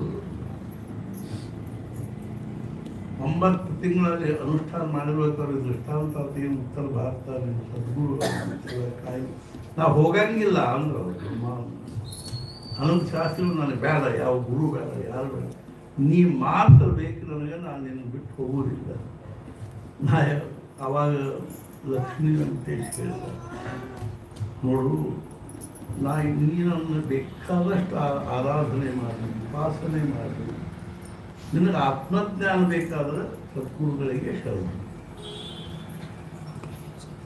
ನಾನು ಏನು ಮಾಡ್ಲಿಕ್ಕೆ ಶಕ್ಯ ಇಲ್ಲ ಇಲ್ಲ ನೀನ ಗುರು ನೀನ ಭಗವಂತ ಏನ ಹೇಳ್ಕೊಳ್ತಾರೆ ಭಗವಂತನ ಒಂದು ವ್ಯವಸ್ಥೆ ಅದ ಏನು ಅಂದ್ರೆ ಯಾರು ಗುರು ಯಾರು ಶಿಷ್ಯ ಅದು ವ್ಯವಸ್ಥೆ this world is great divine design ಇದೊಂದು ವ್ಯವಸ್ಥೆ ಅದ ಇದು ಹೋಗಲೇಬೇಕು ನನಗೆ ಆಯಿತು ಅಂತ ಬಂತು ಅವಾಗ 23 ವರ್ಷ ಅವರು ಬೆಳಗಡಿಯಿಂದ ಹೋದರು ಬೆಳಗಾವಿಗೆ ಹೋದರು ಬೆಳಗಾವಿಯಿಂದ ಪುಣೆಗೆ ಹೋದರು ಪುಣೆಯಲ್ಲಿ ಬಹಳಷ್ಟು ಜನ ವಿದ್ವಾಂಸರು ಅವ್ರ ಭಾಷಣ ಪ್ರವಚನ ಕೇಳಿ ಅವ್ರ ಪ್ರತಿಭೆಯಿಂದ ಪ್ರಭಾವಿತರಾಗಿ ಅದರ ಸಮಯದಲ್ಲೇ ಬಡೋದಾದಲ್ಲೇ ಅರ್ಥಾತ್ ಏನು ಅಂದ್ರೆ ಅಖಿಲ ಭಾರತ ಒಂದು ವಿದ್ವತ್ ಸಭಾ ಆಗೋದು ಆ ಪುಣೆಯ ಪಂಡಿತರಿಗೆ ಆಮಂತ್ರಣ ಅವ್ರು ಇವ್ರನ್ನೂ ತಮ್ಮ ಜೊತೆ ಕರ್ಕೊಂಡು 23 ವರ್ಷ ಒಂದು ಪಂಜ ಸುಟ್ಕೊಂಡಾರ ಒಂದು ಪಂಜ ಹೆಗಲ ಮೇಲೆ ಹಾಕ್ಕೊಂಡಾರೆ ಪುಣೆದವ್ರು ಬೇಕಾದ ಶಾಲ ಶಕಲಾತಿಗಳನ್ನು ಕೊಟ್ಟರು ಅವರೆಲ್ಲ ಅಲ್ಲಿ ವಾಪಸ್ ಕೊಟ್ಟು ಅಲ್ಲಿಂದ ಪುಣೆಗೆ ಬಡೋದಾಗ್ತದೆ ಬಡೋದಾದಲ್ಲಿ 3 ದಿವಸದವರೆಗೆ ಅಖಿಲ ಭಾರತ ವಿದ್ವತ್ ಸಭಾ ಎಲ್ಲ ಭಾರತದ ಅನೇಕ ಪ್ರಾಂತಗಳಿಂದ ಮಹಾನ್ ಪಂಡಿತರು ಬಂದರು ಈ ಪುಣೆದವ್ರ ಜೊತೆಗೆ ಇವರು ಹೋಗಿದ್ರು ಆಗ್ರಹಕ್ಕಾಗಿ ಹೋಗಿ ಅಲ್ಲಿ ಕೂತಿದ್ರು ಆ ಪುಣೆದವರ ಒಂದು ಇದರಿಂದ ಇವರಿಗೆ 3ನೇ ದಿವಸ ಮಧ್ಯಾಹ್ನ 4 ಗಂಟೆಗೆ ಇವರಿಗೆ ಅರ್ಧ ತಾಸು ಮಾತಾಡಲಿಕ್ಕೆ ಅವಕಾಶ ಆಯಿತು ಅಂತ ಹೋಗಿ ನಿಂತು ಮಾತಾಡ್ಲಿಕ್ಕೆ ಹತ್ರ ಅಸ್ಖಲಿತವಾದ ಸಂಸ್ಕೃತದಲ್ಲಿ 1.5 ತಾಸು ಮಾತಾಡಿ ನ್ಯಾಯಶಾಸ್ತ್ರವನ್ನು ಕುರಿತು ಸಭಾ ಎಲ್ಲ ಆಶ್ಚರ್ಯಚಕಿತ ಯಾವ ಆಮೇಲೆ ರಾಜ 2 ಶಾಲು ಬಂಗಾರ ಕರಗ ಸನ್ಮಾನ ಮಾಡಿದ ಅವಾಗ ಅವರ ಮುಗಿಸ್ಕೊಂಡು ಬರುವುದನ್ನೆಲ್ಲ ಪುಣೆ ಪಂಡಿತರಿಗೆ ಕೊಟ್ಟು ಮತ್ತೊಂದು ಪಂಜ ಸುತ್ತಕೊಂಡು ಒಂದು ಪಂಜ ಇಲ್ಲ ಇಡೀ ಭಾರತ ಎಲ್ಲ ಸಂಚಾರ ಮಾಡಿದೆ 4-5 ವರ್ಷಗಳವರೆಗೆ ಕೊನೆಗೆ ಇಂದೂರಿಗೆ ಬಂದಾಗ ಇಂದೂರಿನಲ್ಲಿ ಅವ್ರಿಗೆ ಮಹಾರಾಜ ಅಲ್ಲಿ ಭಯ್ಯಾ ಸಾಹೇಬ್ ಮೋಡಕ್ ಅಂತಿದ್ರು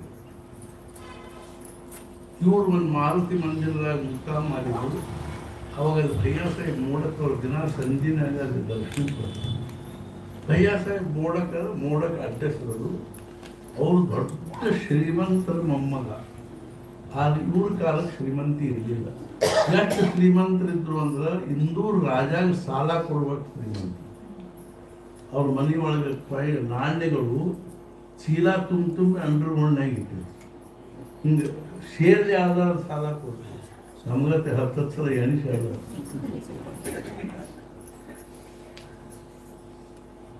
ಇವ್ರ ತಂದೆ ಕಾಲಕ್ಕೆ ಬಹಳ ಇದಾಯ್ತು ಇವ್ರ ತಂದೆ ಒಮ್ಮೆ ರಾಜನಿಗೆ ಏನೋ ತಿರುಗಿ ಮಾತಾಡಿದ ಕೂಡ ರಾಜ ಕಪಾಳಿಗೆ ಕೊಟ್ಟ ಅಲ್ಲ ರಾಜನ ಕಪಾಳಿಗೆ ಇವ್ರು ಹೊಡೆದು ಅವೇನೋ ಒಂದು ಮಾತಾಡಿದ ಕೂಡ ತೆಗೆದು ಅವ್ನ ಕಪಾಳಿಗೆ ಹೊಡೆದ ಕೂಡ ಈಗ ಅವು ಹದ್ದು ಪಾಲು ಮಾಡಿ ಉಜ್ಜಯಿನಿ ಹೋಗಿ ಬಾಡಿಗೆ ಮನೆಯೊಳಗೆ ಅವ್ರ ಮಗ ಇವ್ರಿಗೆ ಮಹಾರಾಜರ ಬಗ್ಗೆ ಬಹಳ ಶ್ರದ್ಧೆ ಮಹಾರಾಜರು ಇವ್ರ ಬಗ್ಗೆ ಬಹಳ ಪ್ರೇಮ ಇವ್ರ ತಂದೆಗೆ ಇವ್ರ ಮ್ಯಾಲೆ ಎಷ್ಟು ಸಿಟ್ಟಿತ್ತು ಅಂದ್ರೆ ಯಾವಾಗ ಬಂದರೂ ಹೊಡಿಬೇಕು ಅಂತ ಒಂದು ಚೂರಿ ತಮ್ಮ ಹತ್ರ ಇಟ್ಕೊಂಡೇ ಇರ್ತದೆ. ಅಷ್ಟು ಇವ್ರನ್ನ ಮಹಾರಾಜ ಕಡೆ ಹೋಗ್ತಾರ ಅಂತ. ಮಹಾರಾಜರು ಏನಂದ್ರು, ಇವ್ರು ಒಂದ್ಸಲ ಅವ್ರಿಗೆ ಅನುಗ್ರಹ ಕೊಡ್ರಿ ಅಂದ್ರು. ನಿಮ್ಮ ಅಮ್ಮ ಅಪ್ಪ ನಮಸ್ಕಾರ ಮಾಡಿ ಹೇಳ್ಬಾ, ಅನುಗ್ರಹ ಕೊಡ್ತೀನಿ.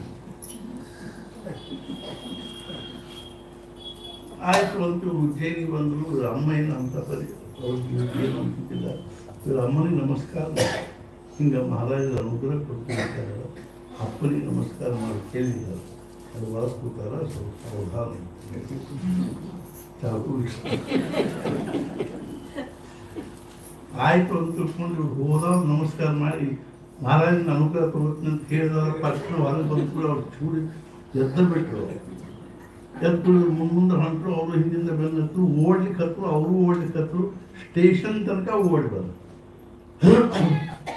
ಓಡಿ ಬಂದ ಕೂಡ ಒಂದು ಟ್ರೈನ್ ರೆಡಿ ಇತ್ತು, ಇವ್ರು ಹಚ್ಚಿಬಿಟ್ರು. ಅದು ಬಿಟ್ಟಾರೆ. ಅವ್ರ ಅಪ್ಪ ಅಲ್ಲೇ ಓಡಿದ್ರು. ಮಹಾರಾಜರ ಅನುಕೂಲ ಆಗ್ಬಾರ್ದು. ಇದೇ ಯಾರಿಗೂ ಹೇಳಿಕ್ಕೆ ಪ್ರಪಂಚದಲ್ಲಿ ಎಷ್ಟು ಸುಳ್ಳು ಹೇಳ್ತೀವಿ ವ್ಯವಹಾರಕ್ಕೆ, ಹಂಗೆ ಪರಮಾರ್ಥದಲ್ಲಿ ಅದ್ರ 10 ಪಟ್ಟು ಸುಳ್ಳು ಹೇಳಿ ಪರಮಾರ್ಥ. ನನ್ನ ಕೆಲಸದ ಒಂಚೂರ ಹೋಗಿ ಬರ್ತೀನಿ ಅಂತ ಹೇಳಿ ಬಳಿಗೆ ಬಂದು ಎಲ್ಲರ ಪ್ರವಚನ ಇದ್ರೆ, ಕೀರ್ತನ ಇದ್ರೆ ಮನೆಯ ಸುಳ್ಳು ಹೇಳಿ ಹೋಗಿ ಬಂದು ಪ್ರಪಂಚದ ಕಣ್ಣಾಗ ಮಣ್ಣು ಹಾಕಿ ಪರಮಾರ್ಥ ಆಗಿಸ್ಬೇಕು ಅಂತ. ಪ್ರಪಂಚದ ವಿಷಯದಲ್ಲಿ ನಾವು ಈ ಕರ್ತವ್ಯ ಇದಿಷ್ಟನ್ನು ದಕ್ಷಿಸ್ತಾರೆ.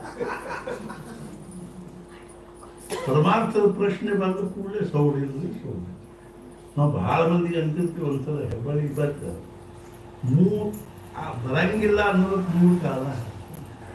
ಒಂದೇನು ಅಂದ್ರೆ ಬಿಜಿ ಇದ್ದೀವ್ರಿ. ಅದು ಏನ್ರಿ ಟೈಮ ಸಿಗುದು, ಬಿಜಿ ಇದ್ದೀವಿ. ಎದ್ರಾಗ ಬಿಜಿ ಇದ್ದೀರಿ? ಇದೇ ಓದಿದ್ದೀವಲ್ಲ, ಆಯುಷ್ಯ ಎಲ್ಲ ಬರೇ ಗಳು ಪ್ರಪಂಚ ಮಾಡಿ ಮಾಡಿ ಮಾಡಿ ಕಲಿಗೆ ಏನೇನು ಅದರೊಳಗಿಂದ ನಿಷ್ಪನ್ನ ಆಗುವುದಿಲ್ಲ.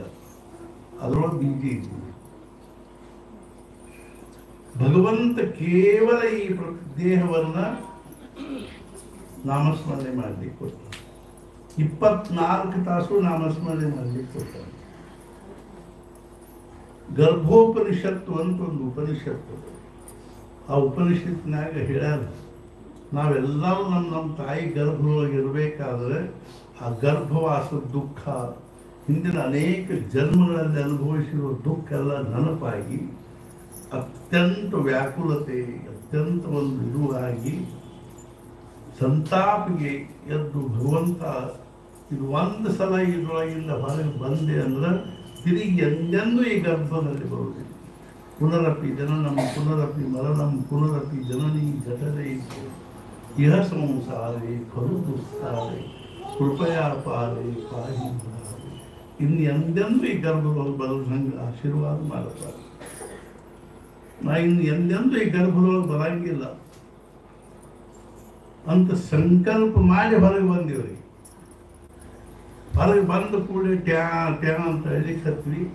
ತಾಯಂದ್ರು ನಾಲಿಗೆ ಜೇನುತುಪ್ಪ ಒರೆಸಿದ ನೋಡಿ ಅವತ್ತೇನು ರುಚಿ ಹಚ್ತೀವಿ ಅಂದದ್ದೆಲ್ಲ ಬಾಯ್ ಹಾಕ್ತಾರೆ. ಕೂಸುಗಳು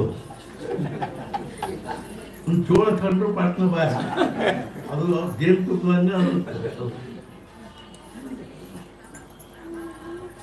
ಮತ್ತನ್ನೆಲ್ಲ ಮಾಡ್ತೀವಿ.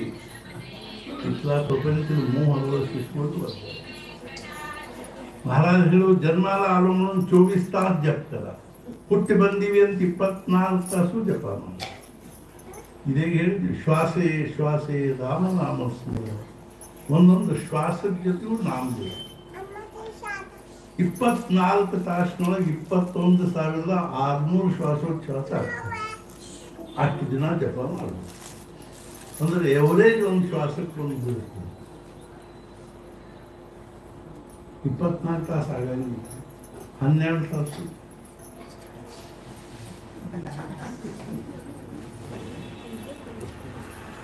ನಾವು 3 ವರ್ಷ ನೇಮಾವರದಲ್ಲಿ ಅಲ್ಲಿ 3 ಜನ ಸತ್ಪುರುಷರು ಹತ್ತಿದ್ರು. ಒಬ್ಬರು ವಿಶ್ವನಾಥ್ ಪ್ರಕಾಶ್ ಬ್ರಹ್ಮಚಾರಿಗಳು, ಅವರು ಸಿದ್ದಾಪುರದವರು. ಅವ್ರ ವಯಸ್ಸಿನ 25ನೇ ವರ್ಷ ಅಲ್ಲಿ ಬಂದಿದ್ರು. ನಿಮ್ಗೆ ಹೇಳಿದ ಆಶ್ಚರ್ಯ ಅನಿಸ್ಬೋದು. ಅವ್ರು ಗಾಯತ್ರಿ ಜಪ ಮಾಡಿದ್ರು. ಒಂದು ಸಣ್ಣ ಕೋಲಿ ಒಳಗೆ ಒಂದು 4-4.5 ಫೂಟ್ ಅಗಲ, ಒಂದು 6-6.5 ಫೂಟ್ ಉದ್ದ, ಇಷ್ಟು ಸಣ್ಣ ಕೋಲ್ಯಾಗ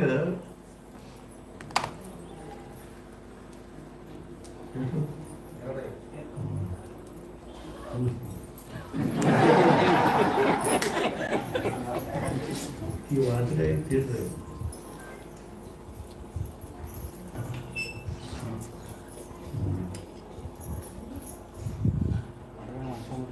ಇಲ್ಲ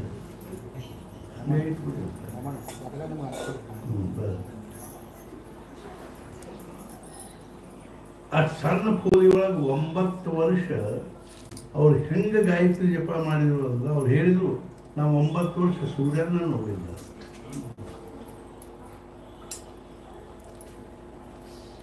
ಅವರು ನಮ್ಮಂಗ ಮನುಷ್ಯರಾಗಿ ಹುಟ್ಟಿ ಬಂದವರು ಬಂದಲ್ಲ ಪ್ರಪಂಚದ.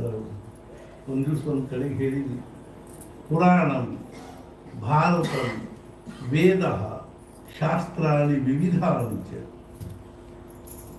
ಒಳ್ಳೆಯ ಒಂದು ಪ್ರವಚನದಾಗಿ ಪುತ್ರದಾರಾದಿ ಸಂಸಾರ ನಾಮಾಭ್ಯಾಸಸ್ಯ ವಿಘ್ನತ.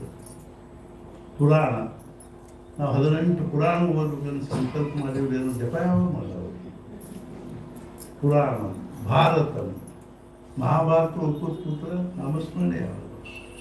ವೇದ ನಾವು ಅನಾಂತ ಅಭ್ಯಾಸ ಮಾಡ್ತೀವಿ, ರಿಟೈರ್ ಆದ್ರೊಳಗೆ ಅನ್ಕೋತ ಕೂತಾರೆ. ಇನ್ನು ಉಳಿದಿರೋ ಚೂರ್ಚಾರ ಆಯಿತು, ಜಪ ಯಾವಾಗ, ನಾಮಸ್ಮರಣೆ ಯಾವಾಗ. ಪುರಾಣಂ ಭಾರತಂ ವೇದ ಶಾಸ್ತ್ರಾಣಿ ವಿವಿಧಾಂಚ. ಅನೇಕ ಶಾಸ್ತ್ರಗಳನ್ನು ಓದೋ ಹವ್ಯಾಸ ಇದೆ. ಶಾಸ್ತ್ರ ವಾಸನೂ ಅಷ್ಟ ಕೆಟ್ಟ. ಪುತ್ರೇಶನ ಅಲ್ಲ, ಮುಂಚೆ ವಿತ್ತೇಶನ, ಆಮೇಲೆ ದಾರೇಶನ, ಆಮೇಲೆ ಪುತ್ರೇಶನ, ಆಮೇಲೆ ಲೋಕೇಶನ, ಆಮೇಲೆ ಶಾಸ್ತ್ರೇಶನ. ದುಡ್ಡು ಗಳಿಸ್ಬೇಕಂದ್ರೂ ಏಷಣ ಅಂದ್ರೆ ವಾಸನ, ದುಡ್ಡು ಯಾಕೆ ಕಳಿಸ್ಬೇಕು. ದಾರೇಶನ ಮದುವೆ ಮಾಡ್ಕೋಬೇಕು, ಪ್ರಪಂಚ ಮಾಡಬೇಕು, ಹೆಂಡತಿ ಬೇಕು, ಹೆಂಡತಿ ಹಾಕ್ಬೇಕು, ಮಕ್ಕಳಾಗಬೇಕು. ಪುತ್ರೇಶನ ಮಕ್ಕಳೇ ಆಗ್ಬೇಕು. ಏನ್ರಿ ನಮ್ಮ ಕುಟುಂಬದಲ್ಲಿ ಕುಟುಂಬ ಮುಂದುವರಿಬೇಕಲ್ಲ, ಸಮಾಜದಲ್ಲಿ ನಮಗೂ ಪ್ರತಿಷ್ಠಾ ಬೇಕು. ಲೋಕೇಶ್ವರ ಮುಂದೆ ಶಾಸ್ತ್ರೇಶ್ವರ, ಅದನ್ನು ಓದ್ಬೇಕು, ಇದನ್ನು ಓದ್ಬೇಕು. ನೀವ್ಯಾಕೆ ಓದ್ತೀರಿ ಅಂತ ಕೇಳ್ತಾರೆ. ಪ್ರತಿ ದಿವಸ ನಾವು ಭಾಳ ಓದ್ತೀವಿ, 5-6 ತಾಸು. ಪಾಠಶಾಲೆಯಾಗಿದ್ದ 16 ತಾಸು ಓದ್ತಿದ್ದೆ ದಿವಸಕ್ಕೆ. ನೀವ್ಯಾಕೆ ಓದ್ತೀರಿ? ರಾಮಕೃಷ್ಣ ಪರಮಹಂಸರು ಏನಂದ್ರು, ಈಗ ನಮಗೆ ಸ್ವಂತ ಸಾಯಲಿಕ್ಕೆ ಒಂದು ಸೂಜಿ ಸಾಕು, ಚಲೋ ತಂಗ ಒಂದು 4 ಸಲ ಚುಚ್ಚಿಕೊಂಡು ಹೋಗೇ ಬಿಡ್ತೀವಿ. ಇನ್ನೊಬ್ಬರನ್ನು ಕೊಲ್ಲಬೇಕಾದ್ರೆ ಕತ್ತಿ, ಖಡ್ಗ, ಕುಂಬುರು, ಬಾಟ್ಲಿ ಎಲ್ಲ ಬೇಕು. ಹೆಂಗೋ ಹಂಗೆ ನಮ್ಮ ಪೂರ್ತಿಗೆ ನಮ್ಮ ತಿಳ್ಕೊಳ್ಳಿಕ್ಕೆ ಏನು ಭಾಳ ಓದಬೇಕಾಗಿಲ್ಲ. ಈಗ ಇಷ್ಟು ಮಂದಿ ತಿಳಿಸಿ ಹೇಳಲಿಕ್ಕೆ 108 ಓದಿರ್ಬೇಕು. ಮಹಾಭಾರತ ಹಂಗೆ ಹೇಳಿದ, ಭಗವದ್ಗೀತಲ್ಲ ಹಿಂಗೆ ಹೇಳಿದ, ಉಪನಿಷತ್ ಮತ್ತು ಓದ್ದೇ ಇದ್ರೆ ಏನು ಹೇಳಲಿಕ್ಕಾಗ್ತದೆ. ಅದರ ಸಲುವಾಗಿ ಓದಬೇಕು. ಹೇಳಿದ್ವಿ, ಪುರಾಣಂ ಭಾರತಂ ವೇದ ಶಾಸ್ತ್ರಾಣಿ ವಿವಿಧಾನಿ ಚ ಪುತ್ರದಾರಾದಿ ಸಂಸಾರ. ಹೆಂಡತಿ, ಮಕ್ಕಳು, ಸಂಸಾರ, ನಾಮಾಭ್ಯಾಸಸ್ಯ ವಿಘ್ನ. ನಾಮಸ್ಮರಣೆ ಮಾಡ್ಬೇಕನ್ನೋದು ವಿಘ್ನ ಅಂತ ಹೇಳಿ ಪಟ್ನ ಒಬ್ಬರೇ ಅಂತೀವಿ. ಹಂಗಾರೆ ಹೆಂಡತಿ ಮಕ್ಕಳನ್ನೇನು ಬಿಟ್ಬಿಡ್ರು ಅಂತೀರಿ ಏನ್ರಿ? ನಾವೊಂದು ಆಫೀಸ್ ಹೋಗೋ ಮುಂದೆ ಕರ್ಕೊಂಡು ಹೋಗ್ತೀವಿ.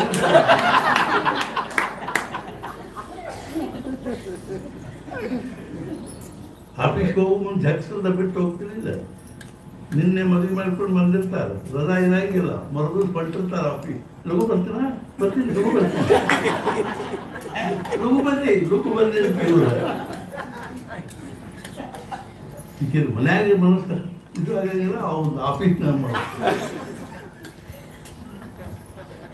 ಆಫೀಸ್ನಿಂದ ಬಂದಂತ ಒಂದು ಕೂಡಲೇ ಅವ್ರ ಅಮ್ಮ, ಅವ್ರ ಅಕ್ಕ, ತಂಗಿ, ಅಪ್ಪ ಎಲ್ಲರೂ, ಅಮ್ಮ ಮನೆಯಾಗ ಯಾರು ಕಾಣಿಸೋಲ್ಲ. ಅವನಮ್ಮ ಹೇಳಿದ ನೀನು ಏನ್ತಿ ಮಗ್ಗಲ ಮನೆಗೆ ಹೋಗಿ ಹೇಳ್ತಾರೆ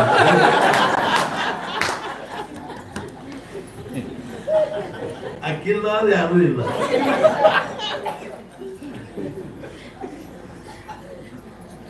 ಯಾರು ಕಾಣಿಸ್ತವ ನಾವು ಇಷ್ಟು ಮಂದಿ ಕಾಣಿಸ್ತೀವಿ.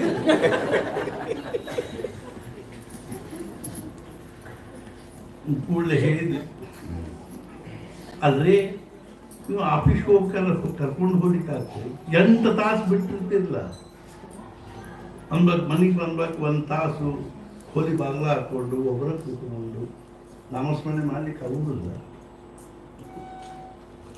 महाराज जन्माला आलो म्हणून 24 तास जप करा. ಹಾಗಾಗಿಲ್ಲ 12 ತಾಸು 6 ತಾಸು ಅದ ಪ್ರಾಮಾಣಿಕವಾಗಿ ಹೇಳ್ತಿದ್ ಬಿಟ್ರೆ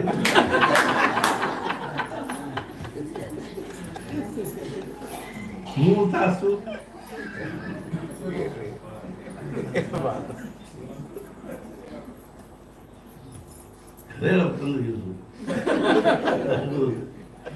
ಗುರುದೇವ್ ರಾಮದೇವ್ ಹೇಳಿದ್ರು 6 hours means distinction, 5 hours means first class, 4 hours means middle class, 3 hours means third class, less than 3 hours means fail. जपा मारो, नामस्मरण मारो. गेल्या 40 वर्षात एक दिवस माझी तब्येत बरी होती असे मला आठवत नाही. कारण 40 ವರ್ಷಗಳಿಂದ ಒಂದು ದಿವಸ ನನ್ನ ಪ್ರಕೃತಿ ಆರಾಮಿತ್ತು ಅಂತ ನನಗೆ ನೆನಪಿಲ್ಲ. ಗುರುದೇವ್ ರಾಮದೇವ್ ಹೇಳ್ತಾರೆ TB ಪೇಷಂಟ್ ಅವರು ಬಹಳ ಕೂಡ್ಲಿಕ್ಕೆ ಬರ್ತಿದ್ದಿಲ್ಲ. ಅವ್ರು ಹೇಳ್ತಾರಲ್ಲ 6 hours means distinction. ಎಷ್ಟೇ ಅವರಿಗೆ ನಾಮಸ್ಮರಣೆ ಇಂಟರ್ನ್ಯಾಷನಲ್ ಫಿಗರ್. ಇಡೀ ಜಗತ್ತಿನೊಳಗಿನ ದೊಡ್ಡ ದೊಡ್ಡ ವಿದ್ವಾಂಸರಲ್ಲಿ ಒಬ್ಬರು. ದರ್ಶನ ಒಂದು ಕಡೆ ಹೇಳ್ಯಾರ ಆಗಿನ ಕಾಲದಲ್ಲಿ ಫಕ್ತ 3 ಮಂದಿಗೆ ಮಾತ್ರ ಭಾಷ್ಯ ಸರಿಯಾಗಿ ತಿಳಿದಿತ್ತು, ಭಗವದ್ಗೀತಾ ಭಾಷ್ಯ. ಒಬ್ಬರು ಕೃಷ್ಣಶಾಸ್ತ್ರಿ ಉಪ್ಪಿನಗೇರಿ ಅವರು ಧಾರವಾಡದ ಶಾಸ್ತ್ರಿ ಅರ್ಧ, ಇನ್ನೊಬ್ಬರು ಮಹಾಭಾಗವತರಿಗೆ, ಇನ್ನೊಬ್ಬರು Gurudev Ramdev. Pathway to god in Kannada literature ಪುಸ್ತಕದಲ್ಲಿ ಎಷ್ಟು ಜನರು ಸತ್ಪುರುಷರು ಬರ್ತಾರೆ. ಅವ್ರು ಹೇಳಿದ್ರು ಒಂದು ದಿವಸ ಅವ್ರ ಜೊತೆಗೆ ಒಬ್ಬರು ಕಾಕ ಕಾರ್ಖಾನೀಸ್ ಅಂತಿದ್ರು ಪುಣೆದಾಗ, ಗಣಪತರಾವ್ ಕಾರ್ಖಾನೀಸ್. ಅವರು ದೊಡ್ಡ ಮನುಷ್ಯ, ಆಗಿನ ಕಾಲದಲ್ಲಿ ಪದ್ಮಭೂಷಣ ಪದವಿ ಇತ್ತು.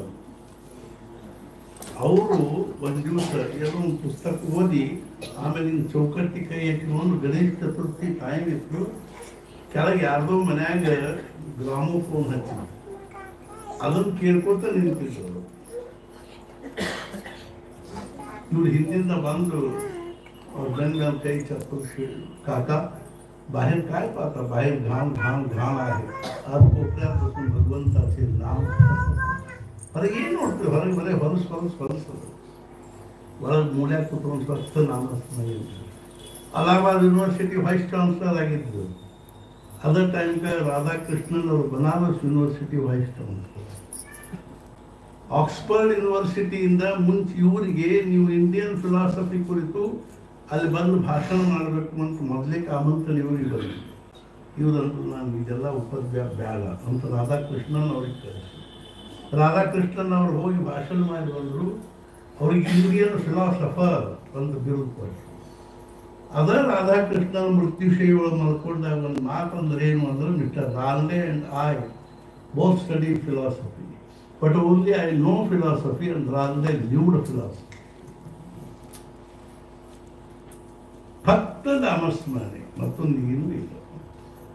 ಅವ್ರು ಹೇಳ್ತಾರೆ 6 hours ಡಿಸ್ಟಿಂಕ್ಷನ್. 3 ತಾಸು ಆಗುದಿಲ್ಲ. 1 ತಾಸು ನಾವೆಲ್ಲ ಕಡೆಗೂ 3,500 ಸಂಕಲ್ಪ ಮಾಡ್ತೀವಿ. ಪ್ರತಿ ದಿವಸ ಆಯುಷ್ಯ ತುಂಬ ಪ್ರತಿ ದಿವಸ 3,500 ಜಪ ಮಾಡ್ತೀವಿ. ಯಾಕಷ್ಟು ಅಂದ್ರೆ 1 ತಾಸು 3,500 ಜಪ ಮಾಡಲಿಕ್ಕೆ 1 ತಾಸು ಬೇಕು. ಒಂದಸರ ಕೂತಲ್ಲ ಅದು. ಮತ್ತೆ ಬೆಳಗ್ಗೆ ಎದ್ದಾಗಿಂದ ರಾತ್ರಿ ನಿದ್ದೆ ಹತ್ತು ತನಕನು 3,500 ಜಪ ಆಡಿಸ್ತಾರೆ. ಇನ್ನು ಇದಕ್ಕೂ ಕಡಿಮೆ ಅಂದ್ರೆ ಹೆಂಗ್ರಿ? ಮಹಾರಾಜ್ ಹೇಳಿದ್ರು ಅಷ್ಟು ಆಗದೆ ಇದ್ರು ರಾತ್ರಿ ಮಲ್ಕೊಳ್ಳೋ ಮುಂದೆ ಹಾಸಿಗೆ ಮೇಲೆ ಕೂತು ಮಣ್ಣು ಮಾಲಿ ಜಪ ಮಾಡಿ. ಹೆಂಗ ಮಾಡ್ಲಿಕ್ಕೆ ಬರ್ಬೇಕು ಅಂದ್ರೆ 1 ದಿವಸ ತಪ್ಪಿಸಿದ್ ನಾ. ಅರ್ಥಾತ್ ಏನು ಒಂದು ಸಣ್ಣ ಸಾಧನೆ ಅದ ನಾವು ಅದನ್ನು ನಾವು ನಿಷ್ಠಾದಿಂದ ಕೊನೆಯ ಉಸಿರಿವರೆಗೂ ಮಾಡಿದ್ರೆ ಅಷ್ಟನ್ನೆಲ್ಲ ಭಗವಂತ ಸಂತುಷ್ಟ ಆಗಿ ಅನುಗ್ರಹ ಅಂಥದ್ದು ಏನೂ ಇಲ್ಲ. ಒಂದು ದಿವಸ ಮಾಡ್ತೀವಿ, ಒಂದು ದಿವಸ ಮಾಡಂಗಿಲ್ಲ, ಒಂದು ದಿವಸ ನೆನಪಾಗ್ತದೆ, ನೆನಪಾಗ್ತದೆ. ಅಕಸ್ಮಾತ್ ನಮ್ಮನ್ನು ಭಗವಂತರು ಅಥವಾ ಮಹಾರಾಜರು ಅಥವಾ ಧರ್ಮರಾಜನು ಕರೀಲಿಕ್ಕೆ ಬಂದ ಅಂದರೆ ಆವಾಗ ತಟ್ಟನ ನೆನಪಾಗಿ ಭಗವಂತ ಒಂದು ಮಾಲಿ ಜಪ ಮಾಡುವುದು ಬರ್ತದ ನಡಿಯೋ ಎಷ್ಟು ಚಂದ ಮಾಡ್ತೀವಿ ಬರ್ತದ. ಒಂದು ದಿವಸ ಮಾಡಿದ್ರೆ 4 ದಿವಸ ಮಾಡಂಗಿಲ್ಲ, ಬರ್ತದ ನಡಿ ಅಂತ. ನಾವು 1 ದಿವಸ ತಪ್ಪಿಸೋದು ಮಾಡಿದ್ರೆ ಆಗಲಿ, ಜಪ ಮುಗಿಸು ಆಮೇಲೆ ತಗೊಂಡು ಅಷ್ಟು ಇಷ್ಟ. ಮಹಾರಾಜರಿಗೆ ಒಬ್ಬರು ಬಂದು ಏನು ಮಹಾರಾಜ ಏನಾದರೂ ಒಂದು ಸಾಧನೆ ಹೇಳಿ. ಮಹಾರಾಜನವರು ನಮಸ್ಮರಣೆ ಮಾಡಿದ್ವಿ, ಹಂಗೆ ಬೇಡ ಹಿಂಗೆ ಮಾಡುವಂತ ಏನಾದರೂ ಒಂದು ಸಾಧನೆ. ಮಹಾರಾಜರು ಏನಂದ್ರು, ಹಂಗಾರೆ ಹಿಂಗೆ ಮಾಡಿ, ನಿಮ್ಗೆ ವಿಷ್ಣು ಸಹಸ್ರನಾಮ ಬರ್ತದೆ, ಬರ್ತದೆ, ನಾವು ಸಣ್ಣವರಿದ್ದಾಗ ಕಲ್ತೀವಿ, ಬರ್ತದೆ. ಹಂಗಾರೆ ಹಿಂಗೆ ಮಾಡಿ, ಸ್ನಾನಕ್ಕೆ ಹೋದ ಕೂಡಲೇ ಮೊದಲೇ ತಮಗೆ ತಲೆ ಮೇಲೆ ಹಾಕೊಂಡು ಕೂಡಲೇ ವಿಷ್ಣು ಸಹಸ್ರನಾಮ ಶುರು ಮಾಡಿ. ವಿಶ್ವಂ ವಿಷ್ಣು ಷಟ್ಕರು ಗೀತ ಭವ್ಯ ಭವತ್ಪ್ರಭು. ಸ್ನಾನ ಮಾಡಿ ಮೈ ಒರೆಸ್ಕೊಂಡು ಹೊರಗೆ ಬಂದು ಊಟ ಹೋಗೋದು, ಚರ್ಮ ಹಾಕೋದು, ಏನು ಮಾಡೋದು ಮಾಡೋ ತನಕನೂ ನೀವು ಹೋಗ್ಬೋದು. 20 ನಿಮಿಷ ಬೇಕು. ಹ್ಞೂನ್ರಿ ಅಂತ ನಿಮಗೆಲ್ಲ ಆಶ್ಚರ್ಯ ಅನಿಸ್ಬೋದು. ಆ ಮನುಷ್ಯ 35 ವರ್ಷ 1 ದಿವಸ ತಪ್ಪಿಸಿಲ್ಲ. ಮೊದಲೇ ತಮಗೆ ತಲೆ ಮೇಲೆ ಹಾಕೊಂಡು ಕೂಡ ವಿಶ್ವಂ ವಿಷ್ಣು ವರ್ಷ ಅಗ್ದಿ ಅಂತ್ಯಾವಸ್ಥೆಗಳು ಅನ್ಕಾನ್ಸಿಯಸ್. ಕೆಲವರು ಕಾಲು ತಿಕ್ಕಲ್ಕತ್ತು, ಕೆಲವರು ಅಂಗೈ ತಿಕ್ಕಲ್ಕತ್ತು. ಅಷ್ಟೊತ್ತಿಗೆ ಒಬ್ಬ ಹೊರಗೆ ಜಡಿ ಬೂಟಿ ಅಂದ್ಕೊಂಡಿ ಕರೆದು ಹಿಂಗಾಗಿ ಅದಕ್ಕೆ ಏನಾದ್ರು ಔಷಧ ಅದ ನನ್ನ ಕಡೆಗೆ ಏನದ ಒಂದು ಬೇರು ಕೊಡ್ತೀನಿ, ಅದನ್ನು ಚಲೋ ತಂಗೆ ಗಂಧ ತೇದಂಗೆ ತೇದಿ ಕಟ್ಟಂಗೆ ತೇದು ಒಂದು ಬಕೆಟ್ ಬಿಸಿನೀರಾಗ ಹಾಕಿ ಅವ್ರ ಮೇಲೆ ತಲೆ ಮೇಲೆ ಹಾಕಿದ್ರು. ಅವ್ರು ತನ್ನ ಹೊರಗೆ ಮಣಿ ಮೇಲೆ ಕೂಡಿಸಿದ್ರು. ಆ ರೀತಿ ಗಂಧ ತೇದಂಗೆ ತೇದು ಒಂದು ಬಕೆಟ್ನ ಹಾಕಿ ಬಿಸಿನೀರನ್ನ ತಲೆ ಮೇಲೆ ಒಂದು ತಂಬಿಗೆ ಬಿದ್ದ ಕೂಡಲೇ ವಿಶ್ವಂ ವಿಷ್ಣು ವಿಷ್ಣು ಪೂರ್ಣ ವಿಷ್ಣು ಸಹಸ್ರನಾಮ ಅಂದ್ರು ಅಲ್ಲಿದ್ದವ್ರು ಎಲ್ಲರೂ ನನಗೆ ಭಾಳ ಮನಸ್ಸಿಗೆ ಸಮಾಧಾನದ. ನಾ ಹೋಗಿ ಬರ್ತೀನಿ, ಮಹಾರಾಜನ ಉದ್ಧಾರ ಮಾಡಿ ಇದಕ್ಕಿಂತ ಹೆಚ್ಚಿಗೆ ಏನು ಬೇಕು ಅಷ್ಟು ಆಗೋದು. ಒಬ್ರು ನಾಗ್ಪುರ ಕಡೆಯವ್ರು ಬಂದರು, ಮಹಾರಾಜ ಏನಾದರೂ ಒಂದು ಸಾಧನೆ ಬೇಕು. ಒಬ್ಬರಲ್ಲಿ ಅಣ್ಣಾ ಸಾಹೇಬ್ ಗಾರ್ಗೀಳ್ ಅಂತಿದ್ರು. ಅವರ ತಂದೆಯವರು ಅವ್ರ ಮಹಾರಾಜರ ಕಡೆಗೆ ಹೋಗಿದ್ರು. ಭಾಸ್ಕರ್ ರಾವ್ ಗಾರ್ಗೀಳ್, ಭಾಸ್ಕರ್ ವೆಂಕಟೇಶ್ ಗಾರ್ಗೀಳ್ ಅಂತ, ಗೋವಿಂದರಾವ್ ಗಾರ್ಗೀಳ್. ಗೋವಿಂದರಾವ್ ಗಾರ್ಗೀಳ್ ಅವರು ಮಹಾರಾಜರ ಕಡೆಗೆ ಹೋಗಿ ಏನಂದ್ರು, ಮಹಾರಾಜ ನನಗೇನಾದರೂ ಒಂದು ಸಾಧನೆ ಹೇಳಿ. ಮಹಾರಾಜರು ಏನಂದ್ರು, ಪ್ರತಿ ದಿವಸ 11 ಆವರ್ತನ ರುದ್ರಾಭಿಷೇಕ ಮಾಡಿ ಬಂದು ಇಲ್ಲ 13,000 ಜಪ. ಅವಾಗ ಅವ್ರು ಏನಂದ್ರು, ನಾವು ಅಡ್ಡಾಡಿ ತುಪ್ಪದ ವ್ಯಾಪಾರ ಮಾಡ್ತೀವಿ, ಅಡ್ಡಾಡಿ ತುಪ್ಪ ಕೂಡಿಸಿ ಮಾರಬೇಕು, ಹಿಂಗಾಗಿ ನನಗೇನಾಗೋದು ಅಂದ್ರೆ ಅವರು ರುದ್ರಾಭಿಷೇಕ ಮಾಡಲಿಕ್ಕೆ ಆಗೋದಿಲ್ಲ. ಒಂದು ಕಡೆ ಹೇಳಿದ್ದಾರೆ, ಮೋಕ್ಷಕ್ಕೆ 4 ಸಾಧನೆ ಹೇಳಿದ್ದಾರೆ. ಯಾವಜ್ಜೀವಂ ಪ್ರಣವಂ, ಅಷ್ಟು ತುಂಬ ಪ್ರಣವೋಪಾಸನೆ ಮಾಡಿ, ಅದು ಕೇವಲ ಸನ್ಯಾಸಿಗಳಿಗೆ. ಅಥವಾ ಆವರ್ತಯೇತ್ ರೌದ್ರಿಯಂ ಯಜುರ್ವೇದ್ಯಂ, ಯಜುರ್ವೇದದಲ್ಲಿ ಹೇಳ್ತಕ್ಕಂಥ ರುದ್ರನ ಆವರ್ತನೆ ಮಾಡಿ. ಹೆಂಗೆ ಮಾಡಬೇಕು ಅಂದ್ರೆ ಅತಿ ನಿಷ್ಠೆಯಿಂದ ಪ್ರತಿ ದಿವಸ 11 ಸಲ ರುದ್ರದ ಆವರ್ತನೆ ಮಾಡಿದ್ರೆ 13,000 ಜಪ ಮಾಡಿದ ಫಲ ನಾವು ಮಾಡ್ತೀವಿ. ಅಲ್ಲ, ಬಹಳಷ್ಟು ಮಂದಿಗೆ ಆಗೋದಿಲ್ಲ, ಯಾಕಂದ್ರೆ ರುದ್ರ ಕಲ್ತಿರ್ತಿಲ್ಲ, ಮಾಡೋದಿಲ್ಲ, ವಿಷಯ. ಆದ್ರೆ ನಾನೊಬ್ಬ ಎಂಥವ್ರು ನೋಡೀನಿ ಅಂದ್ರೆ, ಕಟ್ಟಿಗೆ ರಾಮ್ ಭಟ್ರು ಅಂತಿದ್ರು ಗೋಕರ್ಣದವರು, ಸಜ್ಜನಗಳಿಗೆ ಬಂದಾಗ ನಾನು ಭೇಟಿಯಾಗಿದ್ರು. ಅವರು ಥಾಪಾಳದಲ್ಲಿ ನೀರು ಹಾಕಿ ಅದರಲ್ಲಿ ಥಾಪಾಳ ವಾಟಗಾರದಿಂದ ನೀರು ಹಾಕೋತ ರುದ್ರ ಅಂತಿದ್ರು. ಆಮೇಲೆ ನಾನು ಕೇಳಿ ಏನು ಮಾಡ್ತೀವಿ? ರುದ್ರಾಭಿಷೇಕ ಮಾಡ್ತೀವಿ. ಲಿಂಗ ಎಲ್ಲಿದೆ? ಶಿವಲಿಂಗ ಅದಿರಂಗಿಲ್ಲ. ಜಲಮಯ ಈಶ್ವರನಿಗೆ ಜಲದಿಂದ ಅಭಿಷೇಕ ಮಾಡ್ತೀವಿ. ಧಾರಣ ನೀರು ಹಾಕೋದು, ಅದ್ರಾಗ ನೀರು ಹಾಕೋದು ಅಭಿಷೇಕ ಮಾಡ್ತೀವಿ. 40 ವರ್ಷ ಆಯ್ತು, ಒಂದು ದಿವಸ ತಪ್ಪಿಸಿದ ಏಕಾದಶಿ ಅವತ್ತು.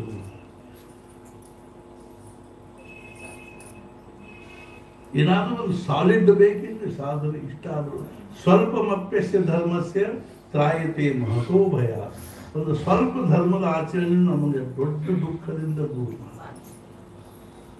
ನಾನು ನರ್ಮದಾ ತಥಾಗತದಲ್ಲಿದ್ದಾಗ ಇಡೀ ಒಂದು ಶ್ರಾವಣ ಮಾಸ ನಾನು ಪ್ರತಿ ದಿವಸ ಲಘುರುದ್ರಾಭಿಷೇಕ ಮಾಡಿದ್ದೀನಿ. ಬೆಳಗ್ಗೆ ಸೂರ್ಯೋದಯದಿಂದ ರಾತ್ರಿ ಸಾಯಂಕಾಲ ಸೂರ್ಯಾಸ್ತದವರೆಗೂ 121 ಸಲ ರುದ್ರ. ಒಂದ್ಸಲ ಶಿವರಾತ್ರಿ ದಿವಸ ಸಿದ್ದೇಶ್ವರ ದೇವಸ್ಥಾನ, ನಾನು ಮತ್ತು ಇನ್ನೊಬ್ಬರು ಗಾಡಿಗೆ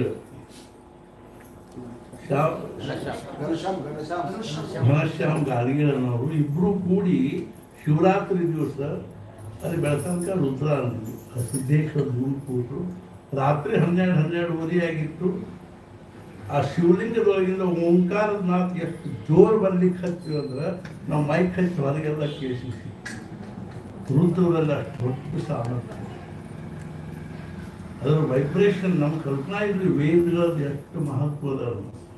ಒಬ್ಬಾಕಿ ಸ್ವಿಟ್ಜರ್ಲ್ಯಾಂಡ್ ಹೆಣ್ಮಗಳು ವೈಲಿನ್ ಮೇಲೆ ಸಾಮವೇದ ಬಾರಿಸೋದನ್ನ ಅಭ್ಯಾಸ. ವೈಲಿನ್ ಮೇಲೆ ಅದು ಆಕಿ ಎಷ್ಟು ಅಭ್ಯಾಸ ಮಾಡಿದ್ದು ಅಂದ್ರೆ, ಒಂದು ಸ್ಕ್ರೀನ್ ಹಾಕಿ ಅದ್ರ ಮುಂದೆ ಕೂತು ವೈಲಿನ್ ಮೇಲೆ ಸಾಮವೇದ ಬಾರಿಸ್ಲಿಕ್ಕೆ ಹತ್ತಲು ಅಂದ್ರೆ ಅದ್ರ ಮೇಲೆ ಸರಸ್ವತಿ ಚಿತ್ರ ಮೂಡಿಸ್ತದೆ. ಸಮುದ್ರದಲ್ಲಿ ಈ ಉಸುಕ್ ಸಾಫ್ ಮಾಡಿ ಮುಂದೆ ಕೂತ್ಕೊಂಡು ಹಾಕಿ ವೈಲಿನ್ ಸಾಮವೇದ ಬಾರಿಸ್ಲಿಕ್ಕೆ ಹತ್ತಿರ ಅದು ಸರಸ್ವತಿ ಚಿತ್ರ ಮೂಡಿಸ್ತದೆ. ವೈಬ್ರೇಷನ್ನಲ್ಲಿ ಅಕ್ಷಕ್ತಿ. ಹಂಗೆ ರುದ್ರದ ಆವರ್ತನೆಯಿಂದ ವೈಬ್ರೇಷನ್ನಲ್ಲಿ ಭಾಳ ದೊಡ್ಡ ಶಕ್ತಿ. ಹಿಂಗಾಗಿ ನಾವೇನಂತೀವಿ, ಲಘುರುದ್ರ ಅಭಿಷೇಕ ಮಾಡ್ತೀವಿ. ನಮ್ಮಲ್ಲಿ ಒಂದು ಶಿವಲಿಂಗ ಮುದ್ದಾಂ ತೊಗೊಂಡ್ಬಂದ್ವಿ, ಯಾರ ಮನೆಗೆ ಆ ಶಿವಲಿಂಗ ಇಟ್ಕೊಂಡು ರುದ್ರದ ಅಭಿಷೇಕ ಮಾಡಿ ನಿಮಿತ್ತ ಮಾಡ್ತೀವಿ. ಅವ್ರಿಗೇನಂದ್ರು ಏಕಾದಶ ಆವತ್ತು ರುದ್ರಾಭಿಷೇಕ ಆದರೂ ಮಾಡಿ 13. ಅವರಂದ್ರು ನನಗೆ ರುದ್ರಾಭಿಷೇಕ ಮಾಡ್ಲಿಕ್ಕೆ ಆಗೋದಿರಲಿ, 13,000 ಜಪ ಮಾಡ್ತೀವಿ. ನಿಮಗೇನು ಆಶ್ಚರ್ಯ ಅನಿಸ್ಬೋದು, ಕೊನೆ ಉಸಿರಿನವರೆಗೂ 13,000 ಜಪ ಮಾಡಿ. ಧನ್ಯತಾ ಅನ್ನೋದು ಬೇಕಿದ್ರೆ ಎಲ್ಲರಿಗೂ ಪ್ರಪಂಚ ಮಾಡಿ ಧನ್ಯತಾ ಅನ್ನಿಸ್ತೇವೆ. ಇನ್ನೂ ಮರಿಮಕ್ಕಳಾಗಲಿಲ್ಲ, ಮೊಮ್ಮಕ್ಕಳಾಗಲಿಲ್ಲ.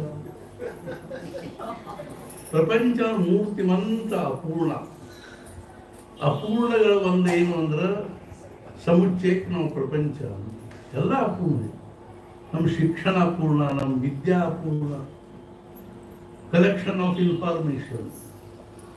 ಕಣ್ಣಿನ ಬಗ್ಗೆ ಒಂದಿಷ್ಟು ಮಾಹಿತಿ ತಲೆ ತುಂಬಿಕೊಂಡು ಒಂದು ಸಾಲೊಂದು ಕೊಲೆಗೆ ಬರೀ ಹಿಂಗೆ ಹಿಡಿದು ನೋಡೋದು ಕಣ್ಣು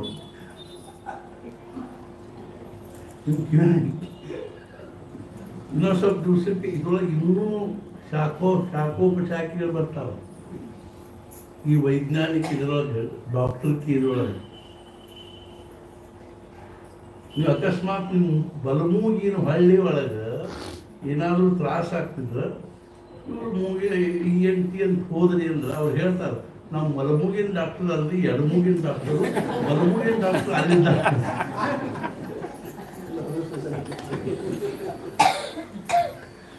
ಅದರೊಳಗೂ ಶಾಖಾ ಶುರುವಾದ. ಮತ್ತು ಯಾವ ಶಿಕ್ಷಣದಿಂದಲೂ ಸಮಾಧಾನ ಇಲ್ಲ, ಅಪೂರ್ಣತೆ ಭಾವ ಬಂದ ಬರ್ತದೆ. ಈ ಅಪೂರ್ಣವಾಗಿರ್ತಕ್ಕಂಥ ಪ್ರಪಂಚದಲ್ಲಿ ಪ್ರಪಂಚ ಪೂರ್ಣ ಆಗಬೇಕು ಅಂದ್ರೆ ಏನು ಮಾಡಬೇಕು? ಅದಕ್ಕೆ ಮಹಾರಾಜ್ ಒಂದು ಉಪಾಯ ಇತ್ತು. ನೀವು ಆ ಪ್ರಪಂಚದೊಳಗೆ ಪೂರ್ಣ ವಸ್ತು ತಗೊಂಡು ಬರ್ರಿ, ಪೂರ್ಣ ಆಗಬೇಕು. ಪೂರ್ಣ ವಸ್ತು ಯಾವುದು? ಭಗವಂತ. ಯಾರು ತಮ್ಮ ಪ್ರಪಂಚದಲ್ಲಿ ಆ ಪರಿಪೂರ್ಣನಾಗಿರ್ತಕ್ಕಂಥ ಪರಮಾತ್ಮನನ್ನು ಅಧಿಷ್ಠಾನ ಮಾಡಿಕೊಂಡು ಅವನ ಒಂದು ಸಾಕ್ಷಿತ್ವದಲ್ಲಿ ನಾವು ಪ್ರಪಂಚ ಮಾಡ್ಲಿಕ್ಕೆ ಹತ್ತೀವಿ. ನಮ್ಮ ಪ್ರಪಂಚದೊಳಗಿನ ಪ್ರತಿಯೊಂದು ಘಟನಾದಲ್ಲಿ ಅವನ ಕೈ ಅದ, ಅವನ ಸತ್ತ ಅದ ಅನ್ನೋ ಭಾವದಿಂದ ನಾವು ಪ್ರಪಂಚ ಮಾಡ್ಲಿಕ್ಕೆ ಹತ್ತೀವೋ ಅವರ ಪ್ರಪಂಚ ಪರಿಪೂರ್ಣ ಆಗ್ತದೆ. ಪ್ರಪಂಚದಿಂದ, ದೃಶ್ಯ ಪ್ರಪಂಚದಿಂದ ನಮ್ಮ ಪ್ರಪಂಚ ಪರಿಪೂರ್ಣ ಆಗಲಿಕ್ಕೆ ಅದರೊಳಗೆ ಪರಮಾತ್ಮನ್ನ ತರಬೇಕು. ಅದಕ್ಕಾಗಿ ಮಹಾರಾಜರ ಕಳಕಳಿ ಏನು ಅಂದ್ರೆ, ಏನಾದರೂ ಒಂದು ಸಣ್ಣ ಸಾಧನೆ ಆಗ್ತಾರೆ ಅದನ್ನು ನಾವು ನಿಷ್ಠೆಯಿಂದ ನಮ್ಮ ಆಯುಷ್ಯವಾಗಿ ಇಟ್ಕೊಂಡಿದ್ದರೆ ನಾವು 2 ಹೊತ್ತು ಉಪಾಸನ ಮಾಡ್ತೀವಿ. ಸ್ವಲ್ಪ ಏನೂ ಮಾಡಬೇಕು. 13-14 ವರ್ಷ ಒಂದು ಒಪ್ಪತ್ತಿನ ಉಪಾಸನ ಮಾಡ್ತೀವಿ. ಇಷ್ಟು ಅಡ್ಡಾಡ್ತೀವಿ, ಮಾಡ್ತೀವಿ. ವಿಮಾನದಲ್ಲಿ ಹೋಗ್ಬೇಕಾದ್ರೆ ಇಲ್ಲಿ ಮಾಡಿ ಹೋಗೋದು, ಅಲ್ಲಿ ಹೋಗಿ ಮಾಡೋದು, ಮುಂಚೆ ಪ್ಲ್ಯಾನ್ ಆಗಿ. ಟ್ರೈನಲ್ಲಿ ಹೋಗ್ಬೇಕಾದ್ರೆ ಸೈಡ್ ಸೀಟ್ ಮುದ್ದಾಂ ಹಿಡಿದು ಆ ಕರ್ಟನ್ ಹಾಕಿ ಸೈಡ್ ಸೀಟ್ನಲ್ಲಿ ಕೈಕಾಲು ತೊಳ್ಕೊಂಡು ಮಡಿ ಉಟ್ಕೊಂಡೆ ಉಪಾಸನ ಮಾಡಿ. ಏನೋ ಮಾಡಬಾರ್ದು. ಒಂದೇನಾದ್ರೂ ಜೀವನದಲ್ಲಿ ಒಂದು ಅವಿಭಾಜ್ಯ ಘಟಕ ಅಂತ ಇರಬೇಕಿತ್ತು ಪ್ರಪಂಚದಲ್ಲಿ. ನಾಗ್ಪುರ ಕಡೆಯವರು ಬಂದವರು ಏನಂದ್ರು, ಏನಾದರೂ ಒಂದು ಸಾಧನೆ. ಮಹಾರಾಜರು ಏನಂದ್ರು, ಜಪ ಮಾಡಿದ್ರಿ ನಾಮಸ್ತು ಹಂಗೆ ಬ್ಯಾಡ ಹಿಂಗ ಅಂತ ಮಹಾರಾಜರೇಂದ್ರು, ಊಟ ಕೂಡು ಮುಂದೆ 3 ಸಲ ಶ್ರೀರಾಮ್ ಶ್ರೀರಾಮ್ ಶ್ರೀರಾಮ್ ಅಂದು ಊಟ ಮಾಡಿ. ಸತ್ಪುರುಷ ಶಬ್ದದಲ್ಲಿ ಎಷ್ಟು ಸಾಮರ್ಥ್ಯ ಇರ್ತಾರೆ ಅದನ್ನು ಒಂದು ಹೇಳುತ್ತೆ.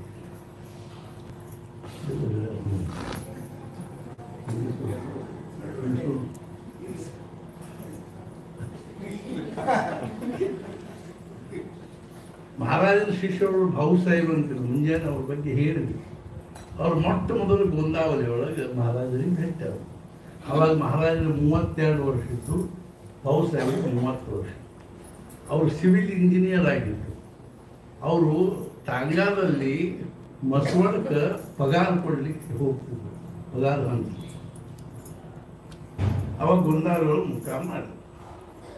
ಮರುದಿವ್ಸ ಮುಂಜಾನೆ ಅವ್ರು ಸ್ನಾನ ಮಾಡಿ ಸಂಧ್ಯಾ ವಂದನೆ ತಯಾರಿ ಮಾಡ್ಲಿಕ್ಕೆ ಹತ್ತಿದ್ರು. ಅಷ್ಟೊತ್ತಿಗೆ ಮಹಾರಾಜರು ಬಂದರು. ಅಲ್ಲೇ ಮನೆ ಮಗ್ಗದಾಗ ಮನೆ ರಾಮದೇವ್ರ ಗುಡಿ, ಹನುಮಂತ ದೇವ್ರ ಗುಡಿ ಒಳಗೆ ಹತ್ಕೊಂಡಿದ್ರು.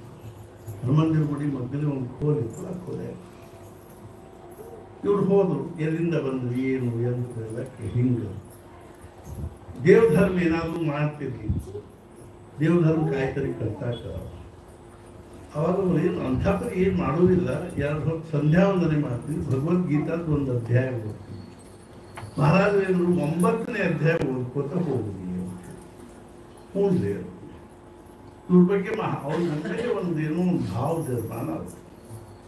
ಮುಂದೆ ಮಹಾರಾಜರು ಅವ್ರ ಜೊತೆ ಮಸವಳದನ್ನ ತಂದು ಕುಡ್ಕೊಂಡು ಮುಂದಿನ ಕಥೆ. ಮುಂದೆ 27 ವರ್ಷದ ನಂತರ ಅವರು ಮಹಾರಾಜರು ಭೇಟಿ ಗದಗಿದಾಗ. ಅವ್ರಿಗೆ ಗದಗಿಗೆ ಟ್ರಾನ್ಸ್ಫರ್ ಆಗಿತ್ತು ಸಾತಾರದಿಂದ. ಅಲ್ಲೇ ಅವರು ರಿಟೈರ್ ಆದರು. ಅಲ್ಲಿ ಬ್ರಹ್ಮಾನಂದ ಮಹಾರಾಜರನ್ನ ಬಡಧಡಿ ಒಂದು ಇದಕ್ಕಾಗಿ ಕರೆಸಿದ್ರು, ರಾಮನವಮಿಗೆ ಅಂತ. ಆವಾಗ ಊರಾಗಿನ ಮಂದಿ ಎಲ್ಲ, ಗದಗಿನ ಮಂದಿ ಎಲ್ಲ, ಪ್ರತಿಷ್ಠಿತ ಜನರೆಲ್ಲ ಬ್ರಹ್ಮಾನಂದ ಮಹಾರಾಜ ಗುರುಗಳು ಬರ್ತಾರೆ ಎಲ್ಲರೂ ಸ್ಟೇಷನ್ಗೆ ಹೋಗಿದ್ರು. ಅವ್ರ ಜೊತೆಗೆ ಇವರು ಹೋದ್ರು. ಮುಂಚೆ ಅರ್ಥಾತ್ ಏನು ಮಹಾರಾಜರು ಬಂದ ಬಳಕ ಒಂದು ದೊಡ್ಡ ಹಾಲ್ನಾಗ ಕೂರಿಸಿ ಆಠವಲೆ ಅಂತ ತಿಳ್ಕೊಂಡಿದ್ದಾರೆ. ಇದ್ದಾರೆ ಅವರು ಜಗನ್ನಾಥ ಪಂಥ ಆಠವಲೆ ಅಂತ, ಜನಾರ್ದನ್ ಪಂಥ ಆಠವಲೆ. ಅವರು ಬಿನ್ ಖಾಂಬೇತ ಘರ್ ಅಂತದ್ದು. ಆ ಮನೆಯೊಳಗೆ ಒಂದು ಖಾಂಬೆ, ದೊಡ್ಡ ಹಾಲ್ ಕರೆ ಖಾಂಬೆ.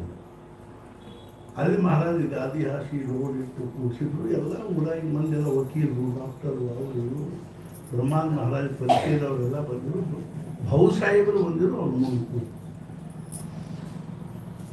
ಸಹಜವಾಗಿ ಮಹಾರಾಜ ಅರ್ಥ ಆಯ್ತು. ಒಬ್ಬರು ಭಾವು ಸಾಹೇಬ್ ನೋಡೇನು, ಭಾವು ಸಾಹೇಬ್ ಇಲ್ಲೇ ಬಿದ್ದಿದ್ದೀಯ ಅಂತ. ಇದೇ ಗುಡಿ ಹುಡುಗಿಲ್ಲ, ನಾ ಇಲ್ಲೇ ನೌಕರಿ ಮಾಡ್ತೀನಿ. ಭಾವು ಸಾಹೇಬರಿಗೆ ಆಶ್ಚರ್ಯ ಆಯ್ತು. ಇಲ್ಲೆಲ್ಲಿದ್ದೀರಿ ಅಂತ ಕೇಳಿಕೊಳ್ಳಿ ಭಾವು ಸಾಹೇಬರಿಗೆ ಅಷ್ಟು ನಮ್ಗೆ ಗೊತ್ತಿದ್ದವ್ರಂತೆ ಮಾತಾಡ್ಲಿಕ್ಕತ್ತಾರ. ಅವ್ರಿಗೆ ನೆನಪಿಲ್ಲ 27 ವರ್ಷದಿಂದ ಭೇಟಿ. ಅವಾಗಿನ್ನು ಅವ್ರದೆಲ್ಲ ರೂಪರೇಷ ಬೇರೆ, ಈಗಿನ ರೂಪರೇಷ ಬೇರೆ. ಅವಾಗ ಮಹಾರಾಜ್ ತಕ್ಷಣ ಏನಂದ್ರು, ನಾನು 9ನೇ ಅಧ್ಯಾಯ ಓದ್ಲಿಕ್ಕೆ ಹೇಳಿದ್ದೆ, ಅದನ್ನು ಓದ್ತಿರೋ ಇಲ್ವೋ? ಅವ್ರು ಹೇಳಿದ್ರು, ಸಹಸಾ ಒಟ್ಟ ತಪ್ಪಿಸಿಲ್ಲ. ಅದಕ್ಕೆ ಮಾತು ನಮ್ದು ನಿಮ್ದು ಭೇಟಿ ಆಯ್ತು ನೋಡಿ. ಸತ್ಪುರುಷರು ಒಂದು ಶಬ್ದ ಎಷ್ಟು ಸಾಲ, ಅದ ಒಂದು ಲಿಂಕ್ ಇಲ್ಲಿ ತನಕ ತಗೊಂಡು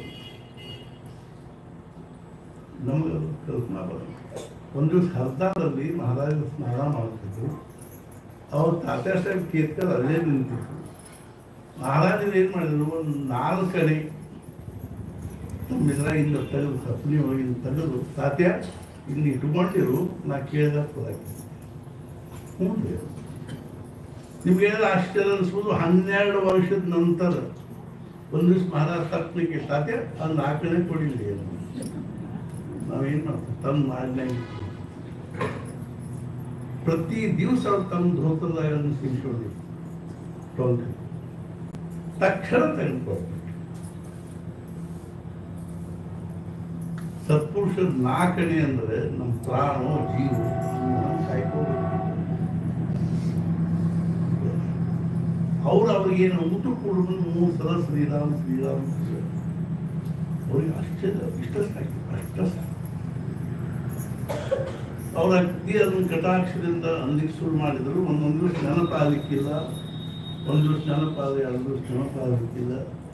ಅವ್ರ ಹೆಂಡತಿ ಮಕ್ಕಳಿಗೆ ಹೇಳಿಬಿಟ್ಟು ನಾವು ನೆನಪು ಮಾಡ್ರೆ, ಅವರಿಬ್ಬರು ಮಕ್ಕಳಂತೂ ರೆಡಿ ಪೊಸಿಷನ್ನಾಗೆ, ಅಪ್ಪ ಶ್ರೀರಾಮ್, ಹಾ ಶ್ರೀರಾಮ್. 1 ವರ್ಷ ರೂಢಿ ಆಗ್ತದೆ, ಸ್ವಾಭಾವಿಕ ರೂಢಿ ಆಗ್ತದೆ. ಅದ್ರ ಜೊತೆಗೆ ಇನ್ನೊಂದು ಭಾವ ಬೆಳೀತದೆ, ಅಭಿಮಾನ ಬೆಳೀತದೆ.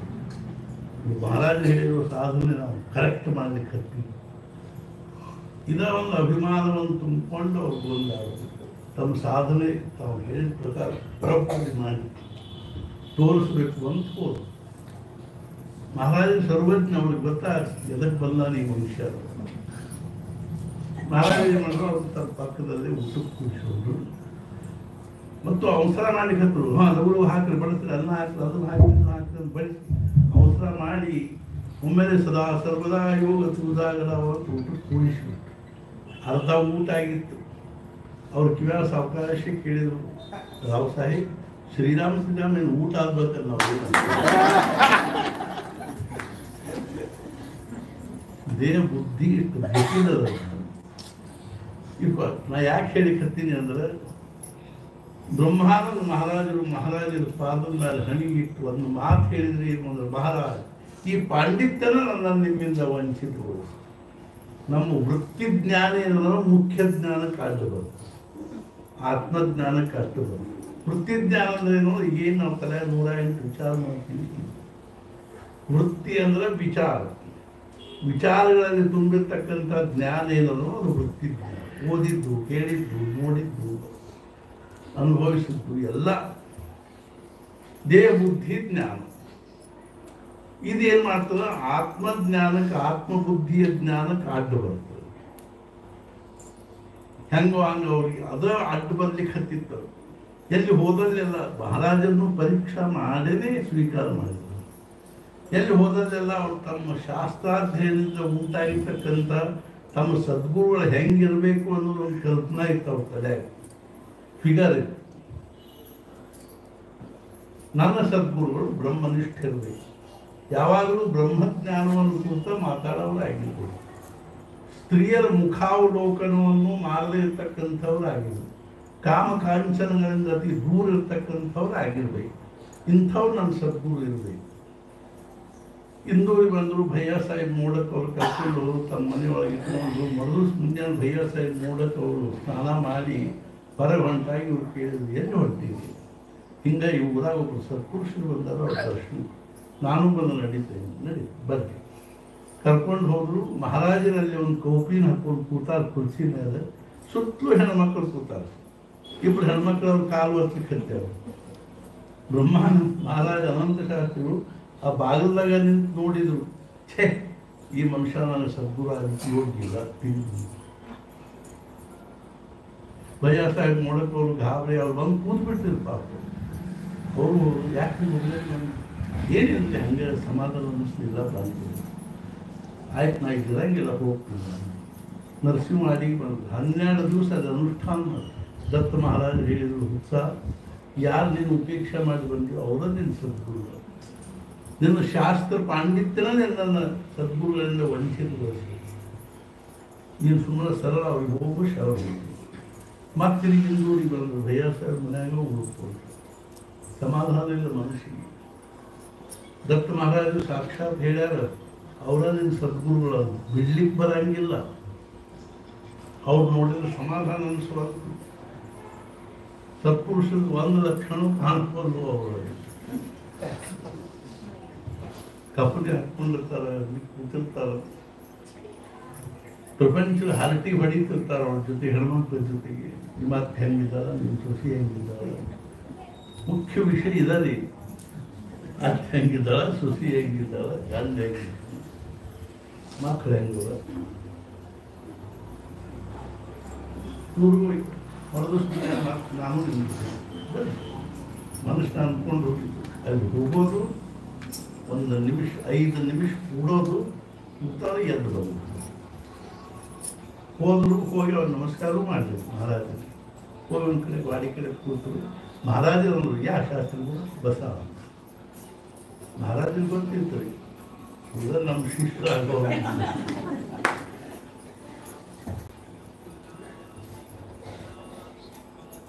5 ನಿಮಿಷ ಆದ್ಮೇಲೆ ಪಟ್ನೆ ಎದ್ದು ಅದು 5 ನಿಮಿಷ ಇನ್ನೂ ಆಗಿದ್ದಿಲ್ಲ. 5 ನಿಮಿಷ ಅಷ್ಟೊತ್ತಿ ಮಹಾರಾಜ ಪಟ್ ಚಟ್ನ ಎದ್ದು ಶಾಸ್ತ್ರಿಗಳು ನಾವು ಸ್ವಲ್ಪ ಕೆಲಸದ ಹೋಗ್ಬೇಕು ಬಂದು ಬರೋಬ್ಬರ 5 ನಿಮಿಷಕ್ಕೆ ಹೋಗಲ್ಲ.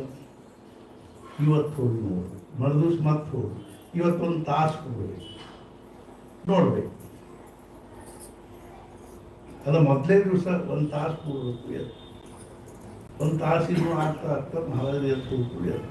ನಾಳೆ 5 ನಿಮಿಷ ಕೂತು, ಅದು 5 ನಿಮಿಷ ಕೂತು ಅದು ಹೇಳ್ತಾರೆ ಮಹಾರಾಜ ಎದ್ದು ನಾವು ಕೆಲಸ ಹೋಗೋದು. 3ನೇ ದಿವಸ ಏನಂದ್ಕೊಂಡ್ರು, ಹೋಗೋದು ಬಂದ್ಬಿಡೋದು, ಅವ್ರು ನೋಡೋದು ಬಂದ್ಬಿಡೋದು. ಇವ್ರು ಬರೋದಕ್ಕೆ ಮಹಾರಾಜ ಬಂದು ಕಟ್ಟಿ ಮೇಲೆ ನಿಂತಿದ್ರು, ಟಾಂಗ ತಯಾರಾಗಿತ್ತು. ಇವ್ರು ಹೋದ ಕೂಡಲೇ ಶಾಸ್ತ್ರಿಗಳು ನಾವು ಸ್ವಲ್ಪ ರಾಜವಾಡಿ ಕಡೆಗೆ ಹೋಗಿ ಬರಬೇಕು, ಹೋಗಿ ಬರ್ತೀನಿ ಟಾಂಗದ ಕೂತು ಹೋಗ್ಬೇಕು. ಇವ್ರು ನನ್ನ ಮನಸ್ಸು ತಿಳ್ಕೊಂಡಾಗ ಅದಕ್ಕೆ ಹಿಂಗೆ ನಡೆದ. ಇವರು ನನ್ನ ಸುತ್ತು ಮರುದಿವ್ಸ ಎಲ್ಲ ಗೊತ್ತಾಗ ಈ ಪಾಂಡಿತ್ಯನ ನನ್ನ ನಿಮ್ಮಿಂದ ವಂಚಿತಗೊಳಿಸ್ತೀವಿ. ಈ ಪಾಂಡಿತ್ಯ ತಗೊಳ್ಳೋದು ಹೊಸ ನಾನು ನಿಮ್ಮ ಕಾಲು ಬಿಡೋದಿಲ್ಲ. ಅವಾಗ ಮಹಾರಾಜ ಹೇಳಿದ್ರು, ಶಾಸ್ತ್ರಿಗಳು ನಿಮಗಿಂದ ಆ ಪಾಂಡಿತ್ಯ ಬಾರಿಸೋದಿಲ್ಲ, ಅದನ್ನು ವಿಷಯದ ಹಲ್ಲು ತೆಗೆದುಬಿಟ್ಟಿಲ್ಲ. ಇಲ್ಲ ನನಗೆ ಹಂಗೆ ಬೇಕಾಗಿಲ್ಲ, ತಗೊಂಡೀನಿ ಅಂದ್ರೆ ಹೇಳ್ತೀನಿ. ಆಯ್ತು ತಗೊಂಡಿನಿ ಗಟ್ಟಿ ಆಗ್ತೀನಿ.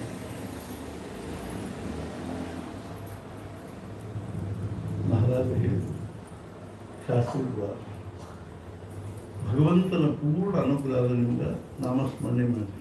ನರ್ಮದಾ ತಟಾಕದಲ್ಲಿ 2 ಅಲ್ಲಿ ಬಡವಾಹ ಅಂತದ, ಅಲ್ಲಿ ಸರ್ಪೇಶ್ವರ ದೇವಸ್ಥಾನದಲ್ಲಿ ಇದೆ ನಾಮಸ್ಮರಣೆ. ಹೋಗಿ ಅದು 2 ವರ್ಷ ಮಾಡಿದ್ರು. ಹಾವು ಮಾಡ್ತಿದ್ರು, ಹುಲಿ ಬರ್ತಾರಲ್ಲ. ಒಂದ್ಸಲ ಧಾರವಾಡದಿಂದ ಕೆಲವು ಶಾಸ್ತ್ರಿಗಳು ಯಾವುದೋ ಒಂದು ಪ್ರಮೇಯ, ನ್ಯಾಯಶಾಸ್ತ್ರದ ಪ್ರಮೇಯ ತಗೊಂಡು ಬ್ರಹ್ಮಾನಂದ ಮಹಾರಾಜ ಕಡೆಗೂ, ಅವತ್ತು ಏಕಾದಶಿ, ಬ್ರಹ್ಮಾನಂದ ಮಹಾರಾಜ ಮೌನ ಇರ್ತಿತ್ತು. ಇವ್ರು ಹೋಗಿ ಹಿಂಗಿಂಗ ಈ ನ್ಯಾಯಶಾಸ್ತ್ರದ ಪ್ರಮೇಯವನ್ನು ಜೊತೆ ಚರ್ಚೆ ಮಾಡ್ತಾರೆ. ಅವಾಗ ಒಂದು ಬಾಳೆ ಎಲೆ ತರಿಸಿದ್ರು, ಗಂಧ ತರಿಸಿ ಒಂದು ಕಡ್ಡಿಲೇ ಅದ್ರ ಮೇಲೆ ಬರೆದು ತೋರಿಸಿ, ನಾನು ನನ್ನ ನಾಲಿಗೆಯನ್ನು ರಾಮನಾಮಕ್ಕೆ ಮಾರಿಕೊಂಡಿದ್ದೇನೆ, ಈ ನಾಲಿಗೆಯಿಂದ ಶಾಸ್ತ್ರ ಚರ್ಚೆ. ಸುಮ್ಮನೆ ಅದೇನು ಭಗವಂತನ ಸಲುವಾಗಿ ಅನ್ನುವಂಥದ್ದು ಏನಾದರೂ ಸ್ವಲ್ಪ ನಮ್ಮ ಜೀವನದಲ್ಲಿ ಎಷ್ಟು ಗಟ್ಟಿರಬೇಕು ಅಂದ್ರೆ ಅದು ಖರೆ, ಪ್ರಪಂಚ ಸುಳ್ಳು ಅನ್ನುವಷ್ಟು ಗಟ್ಟಿದ್ರೆ ಭಗವಂತ ಅನುಗ್ರಹ. ನಾವು ನಿಧಾನವಾಗಿ ಆ ಭಾವ ಬೆಳೆಸ್ಕೋಬೇಕು, ನಿಷ್ಠ ಬೆಳೆಸ್ಕೋಬೇಕು. 1 ತಾಸು ಇಡೀ ದಿನದಲ್ಲಿ ಉಪಾಸನೆ ದೃಷ್ಟಿಯಿಂದ ಒಂದು 5 ಸಲನೋ 10 ಸಲನೋ ಹನುಮಾನ್ ಚಾಲೀಸ ಪ್ರತಿ ದಿವಸ ತಪ್ಪದ ಒಂದು ಪ್ರವಚನ ಓದ್ತೀವಿ, ಒಂದು ಚರಿತ್ರೆ, ಒಂದು ಪುಟ ಓದ್ತೀವಿ. ಇಷ್ಟಿಟ್ಕೊಂಡ್ರು ಸಹಿತ ಬೇಕಾದಷ್ಟು ಅರ್ಥಾತ್ ಏನು ಅಂದ್ರೆ ಒಂದೊಂದು ಹನಿ ಇಟ್ಕೋತಿದ್ದು ದೊಡ್ಡ ಕಲಸ ಐತಿ ಹೊಡೆದು ಹೆಂಗೋ ಹಾಗೆ ನಮ್ಮ ಕಳಕಳಿ ಅದ ಏನು ಅಂದ್ರೆ ಇವಾಗ ನಾವು ಭಾಳ ಸಂತೋಷ.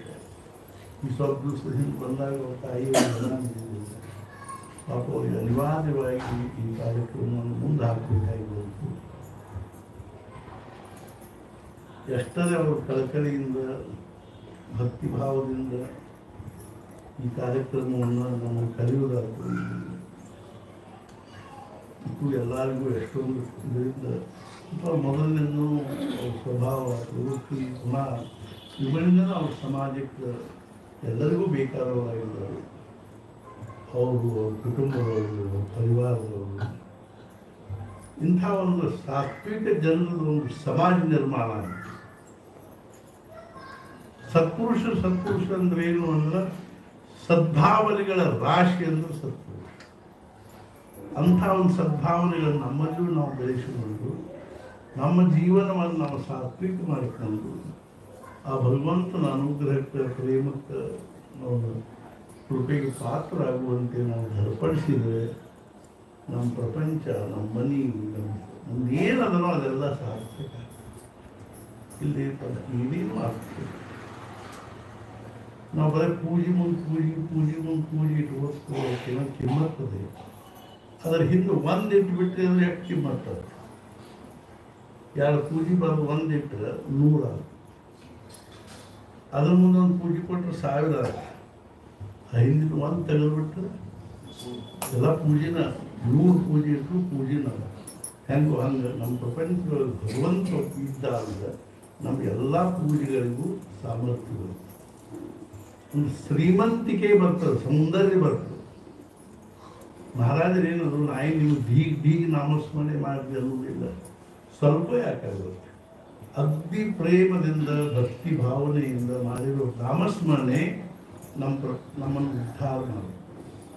ಉದಾಹರಣೆ ಹೇಳಿದ್ರು, ಈ ಒಬ್ಬರನ್ನ 100 ಮಂದಿ ಊಟದ ಕಳಿಸ್ತದೆ. ಅವ್ರು ಅನ್ನಿಸ್ತದೆ ಶ್ರೀಖಂಡ ಮಾಡಬೇಕು ಅಂತ. ಏನು ಮಾಡ್ತಾರೆ, ಒಂದು 10 ಕಿಲೋ ಚಕ್ಕ ತರ್ತಾರೆ, ಒಂದು 10 ಕಿಲೋ ಸಕ್ಕರೆ ಹಾಕಿ ಶ್ರೀಖಂಡ ಮಾಡಿ. ಸ್ವಲ್ಪ ಅನುಕೂಲಸ್ಥರಿದ್ರು ಬಣ್ಣ ಹಾಕಬೇಡ್ರಿ, ಕೇಶರ್ ಹಾಕೋದು. ಅದ ಕೇಶರ್ ಹಾಕಿ ಎಷ್ಟು ಹಾಕ್ತಾರೆ, 2 ಗ್ರಾಮ್ 5 ಗ್ರಾಮ್ ಕೇಶರ್ ಹಾಕಿ ಬೆಳೆಯೋದು. ಉಣ್ಣವ್ರು ಏನಂತಾರೆ, ಏನ್ರಿ ಶ್ರೀಮಂತರ ಮನೆ ಶ್ರೀಖಂಡ ಅಸಲಿ ಕೇಶರ್ ಹಾಕ್ಯಾರ. ಆ 5 ಗ್ರಾಮ್ ಕೇಶರ್ ಏನು ಮಾಡ್ತೀವಿ ಅಂದ್ರೆ 10 ಕಿಲೋ ಚಕ್ಕ 10 ಕಿಲೋ ಸಕ್ಕರೆ ಶ್ರೀಖಂಡಕ್ಕೆ ಒಂದು ಸೌಂದರ್ಯ ಮತ್ತೊಂದು ಶ್ರೀಮಂತಿಕೆ ತಂತಿಲ್ಲ. ಹೆಂಗೋ ಹಂಗೆ ಮಹಾರಾಜ 10 ಕಿಲೋ ಚಕ್ಕ 10 ಕಿಲೋ ಸಕ್ಕರೆ ಪ್ರಪಂಚ ಮಾಡ್ರಿ. ಅದರ ಕೇಶರಷ್ಟು ಕಿಮ್ಮತ್ತಿನ ಭಗವಂತನ ನಾಮ ಇರ್ತದೆ ಅಂದ್ರೆ ಆ ಪ್ರಪಂಚಕ್ಕೆ ಒಂದು ಸೌಂದರ್ಯ ಬರ್ತದೆ. ಇಲ್ಲಾದ ದರಿದ್ರ ಪ್ರಪಂಚ. ಆ ಭಗವಂತನ ನಾಮನ ಅರ್ಥಾತ್ ಏನು ಅಂದ್ರೆ ಒಂದು ಕಡೆ ಹೇಳ್ತಾರೆ ಕಬೀರ सब जग निर्धना धनवंता नहीं कोई धनवंता सो जानिए जाके राम नाम धन होए. ಎಲ್ಲ ದರಿದ್ರದಿಂದ ತುಂಬಿದ ಪ್ರಪಂಚ.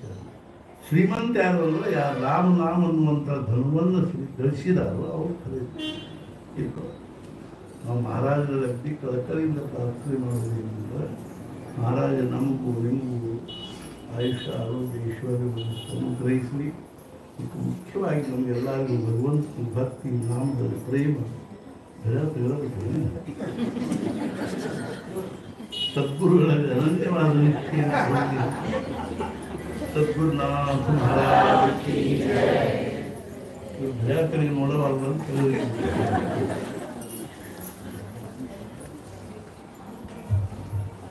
ಯಾಕೆ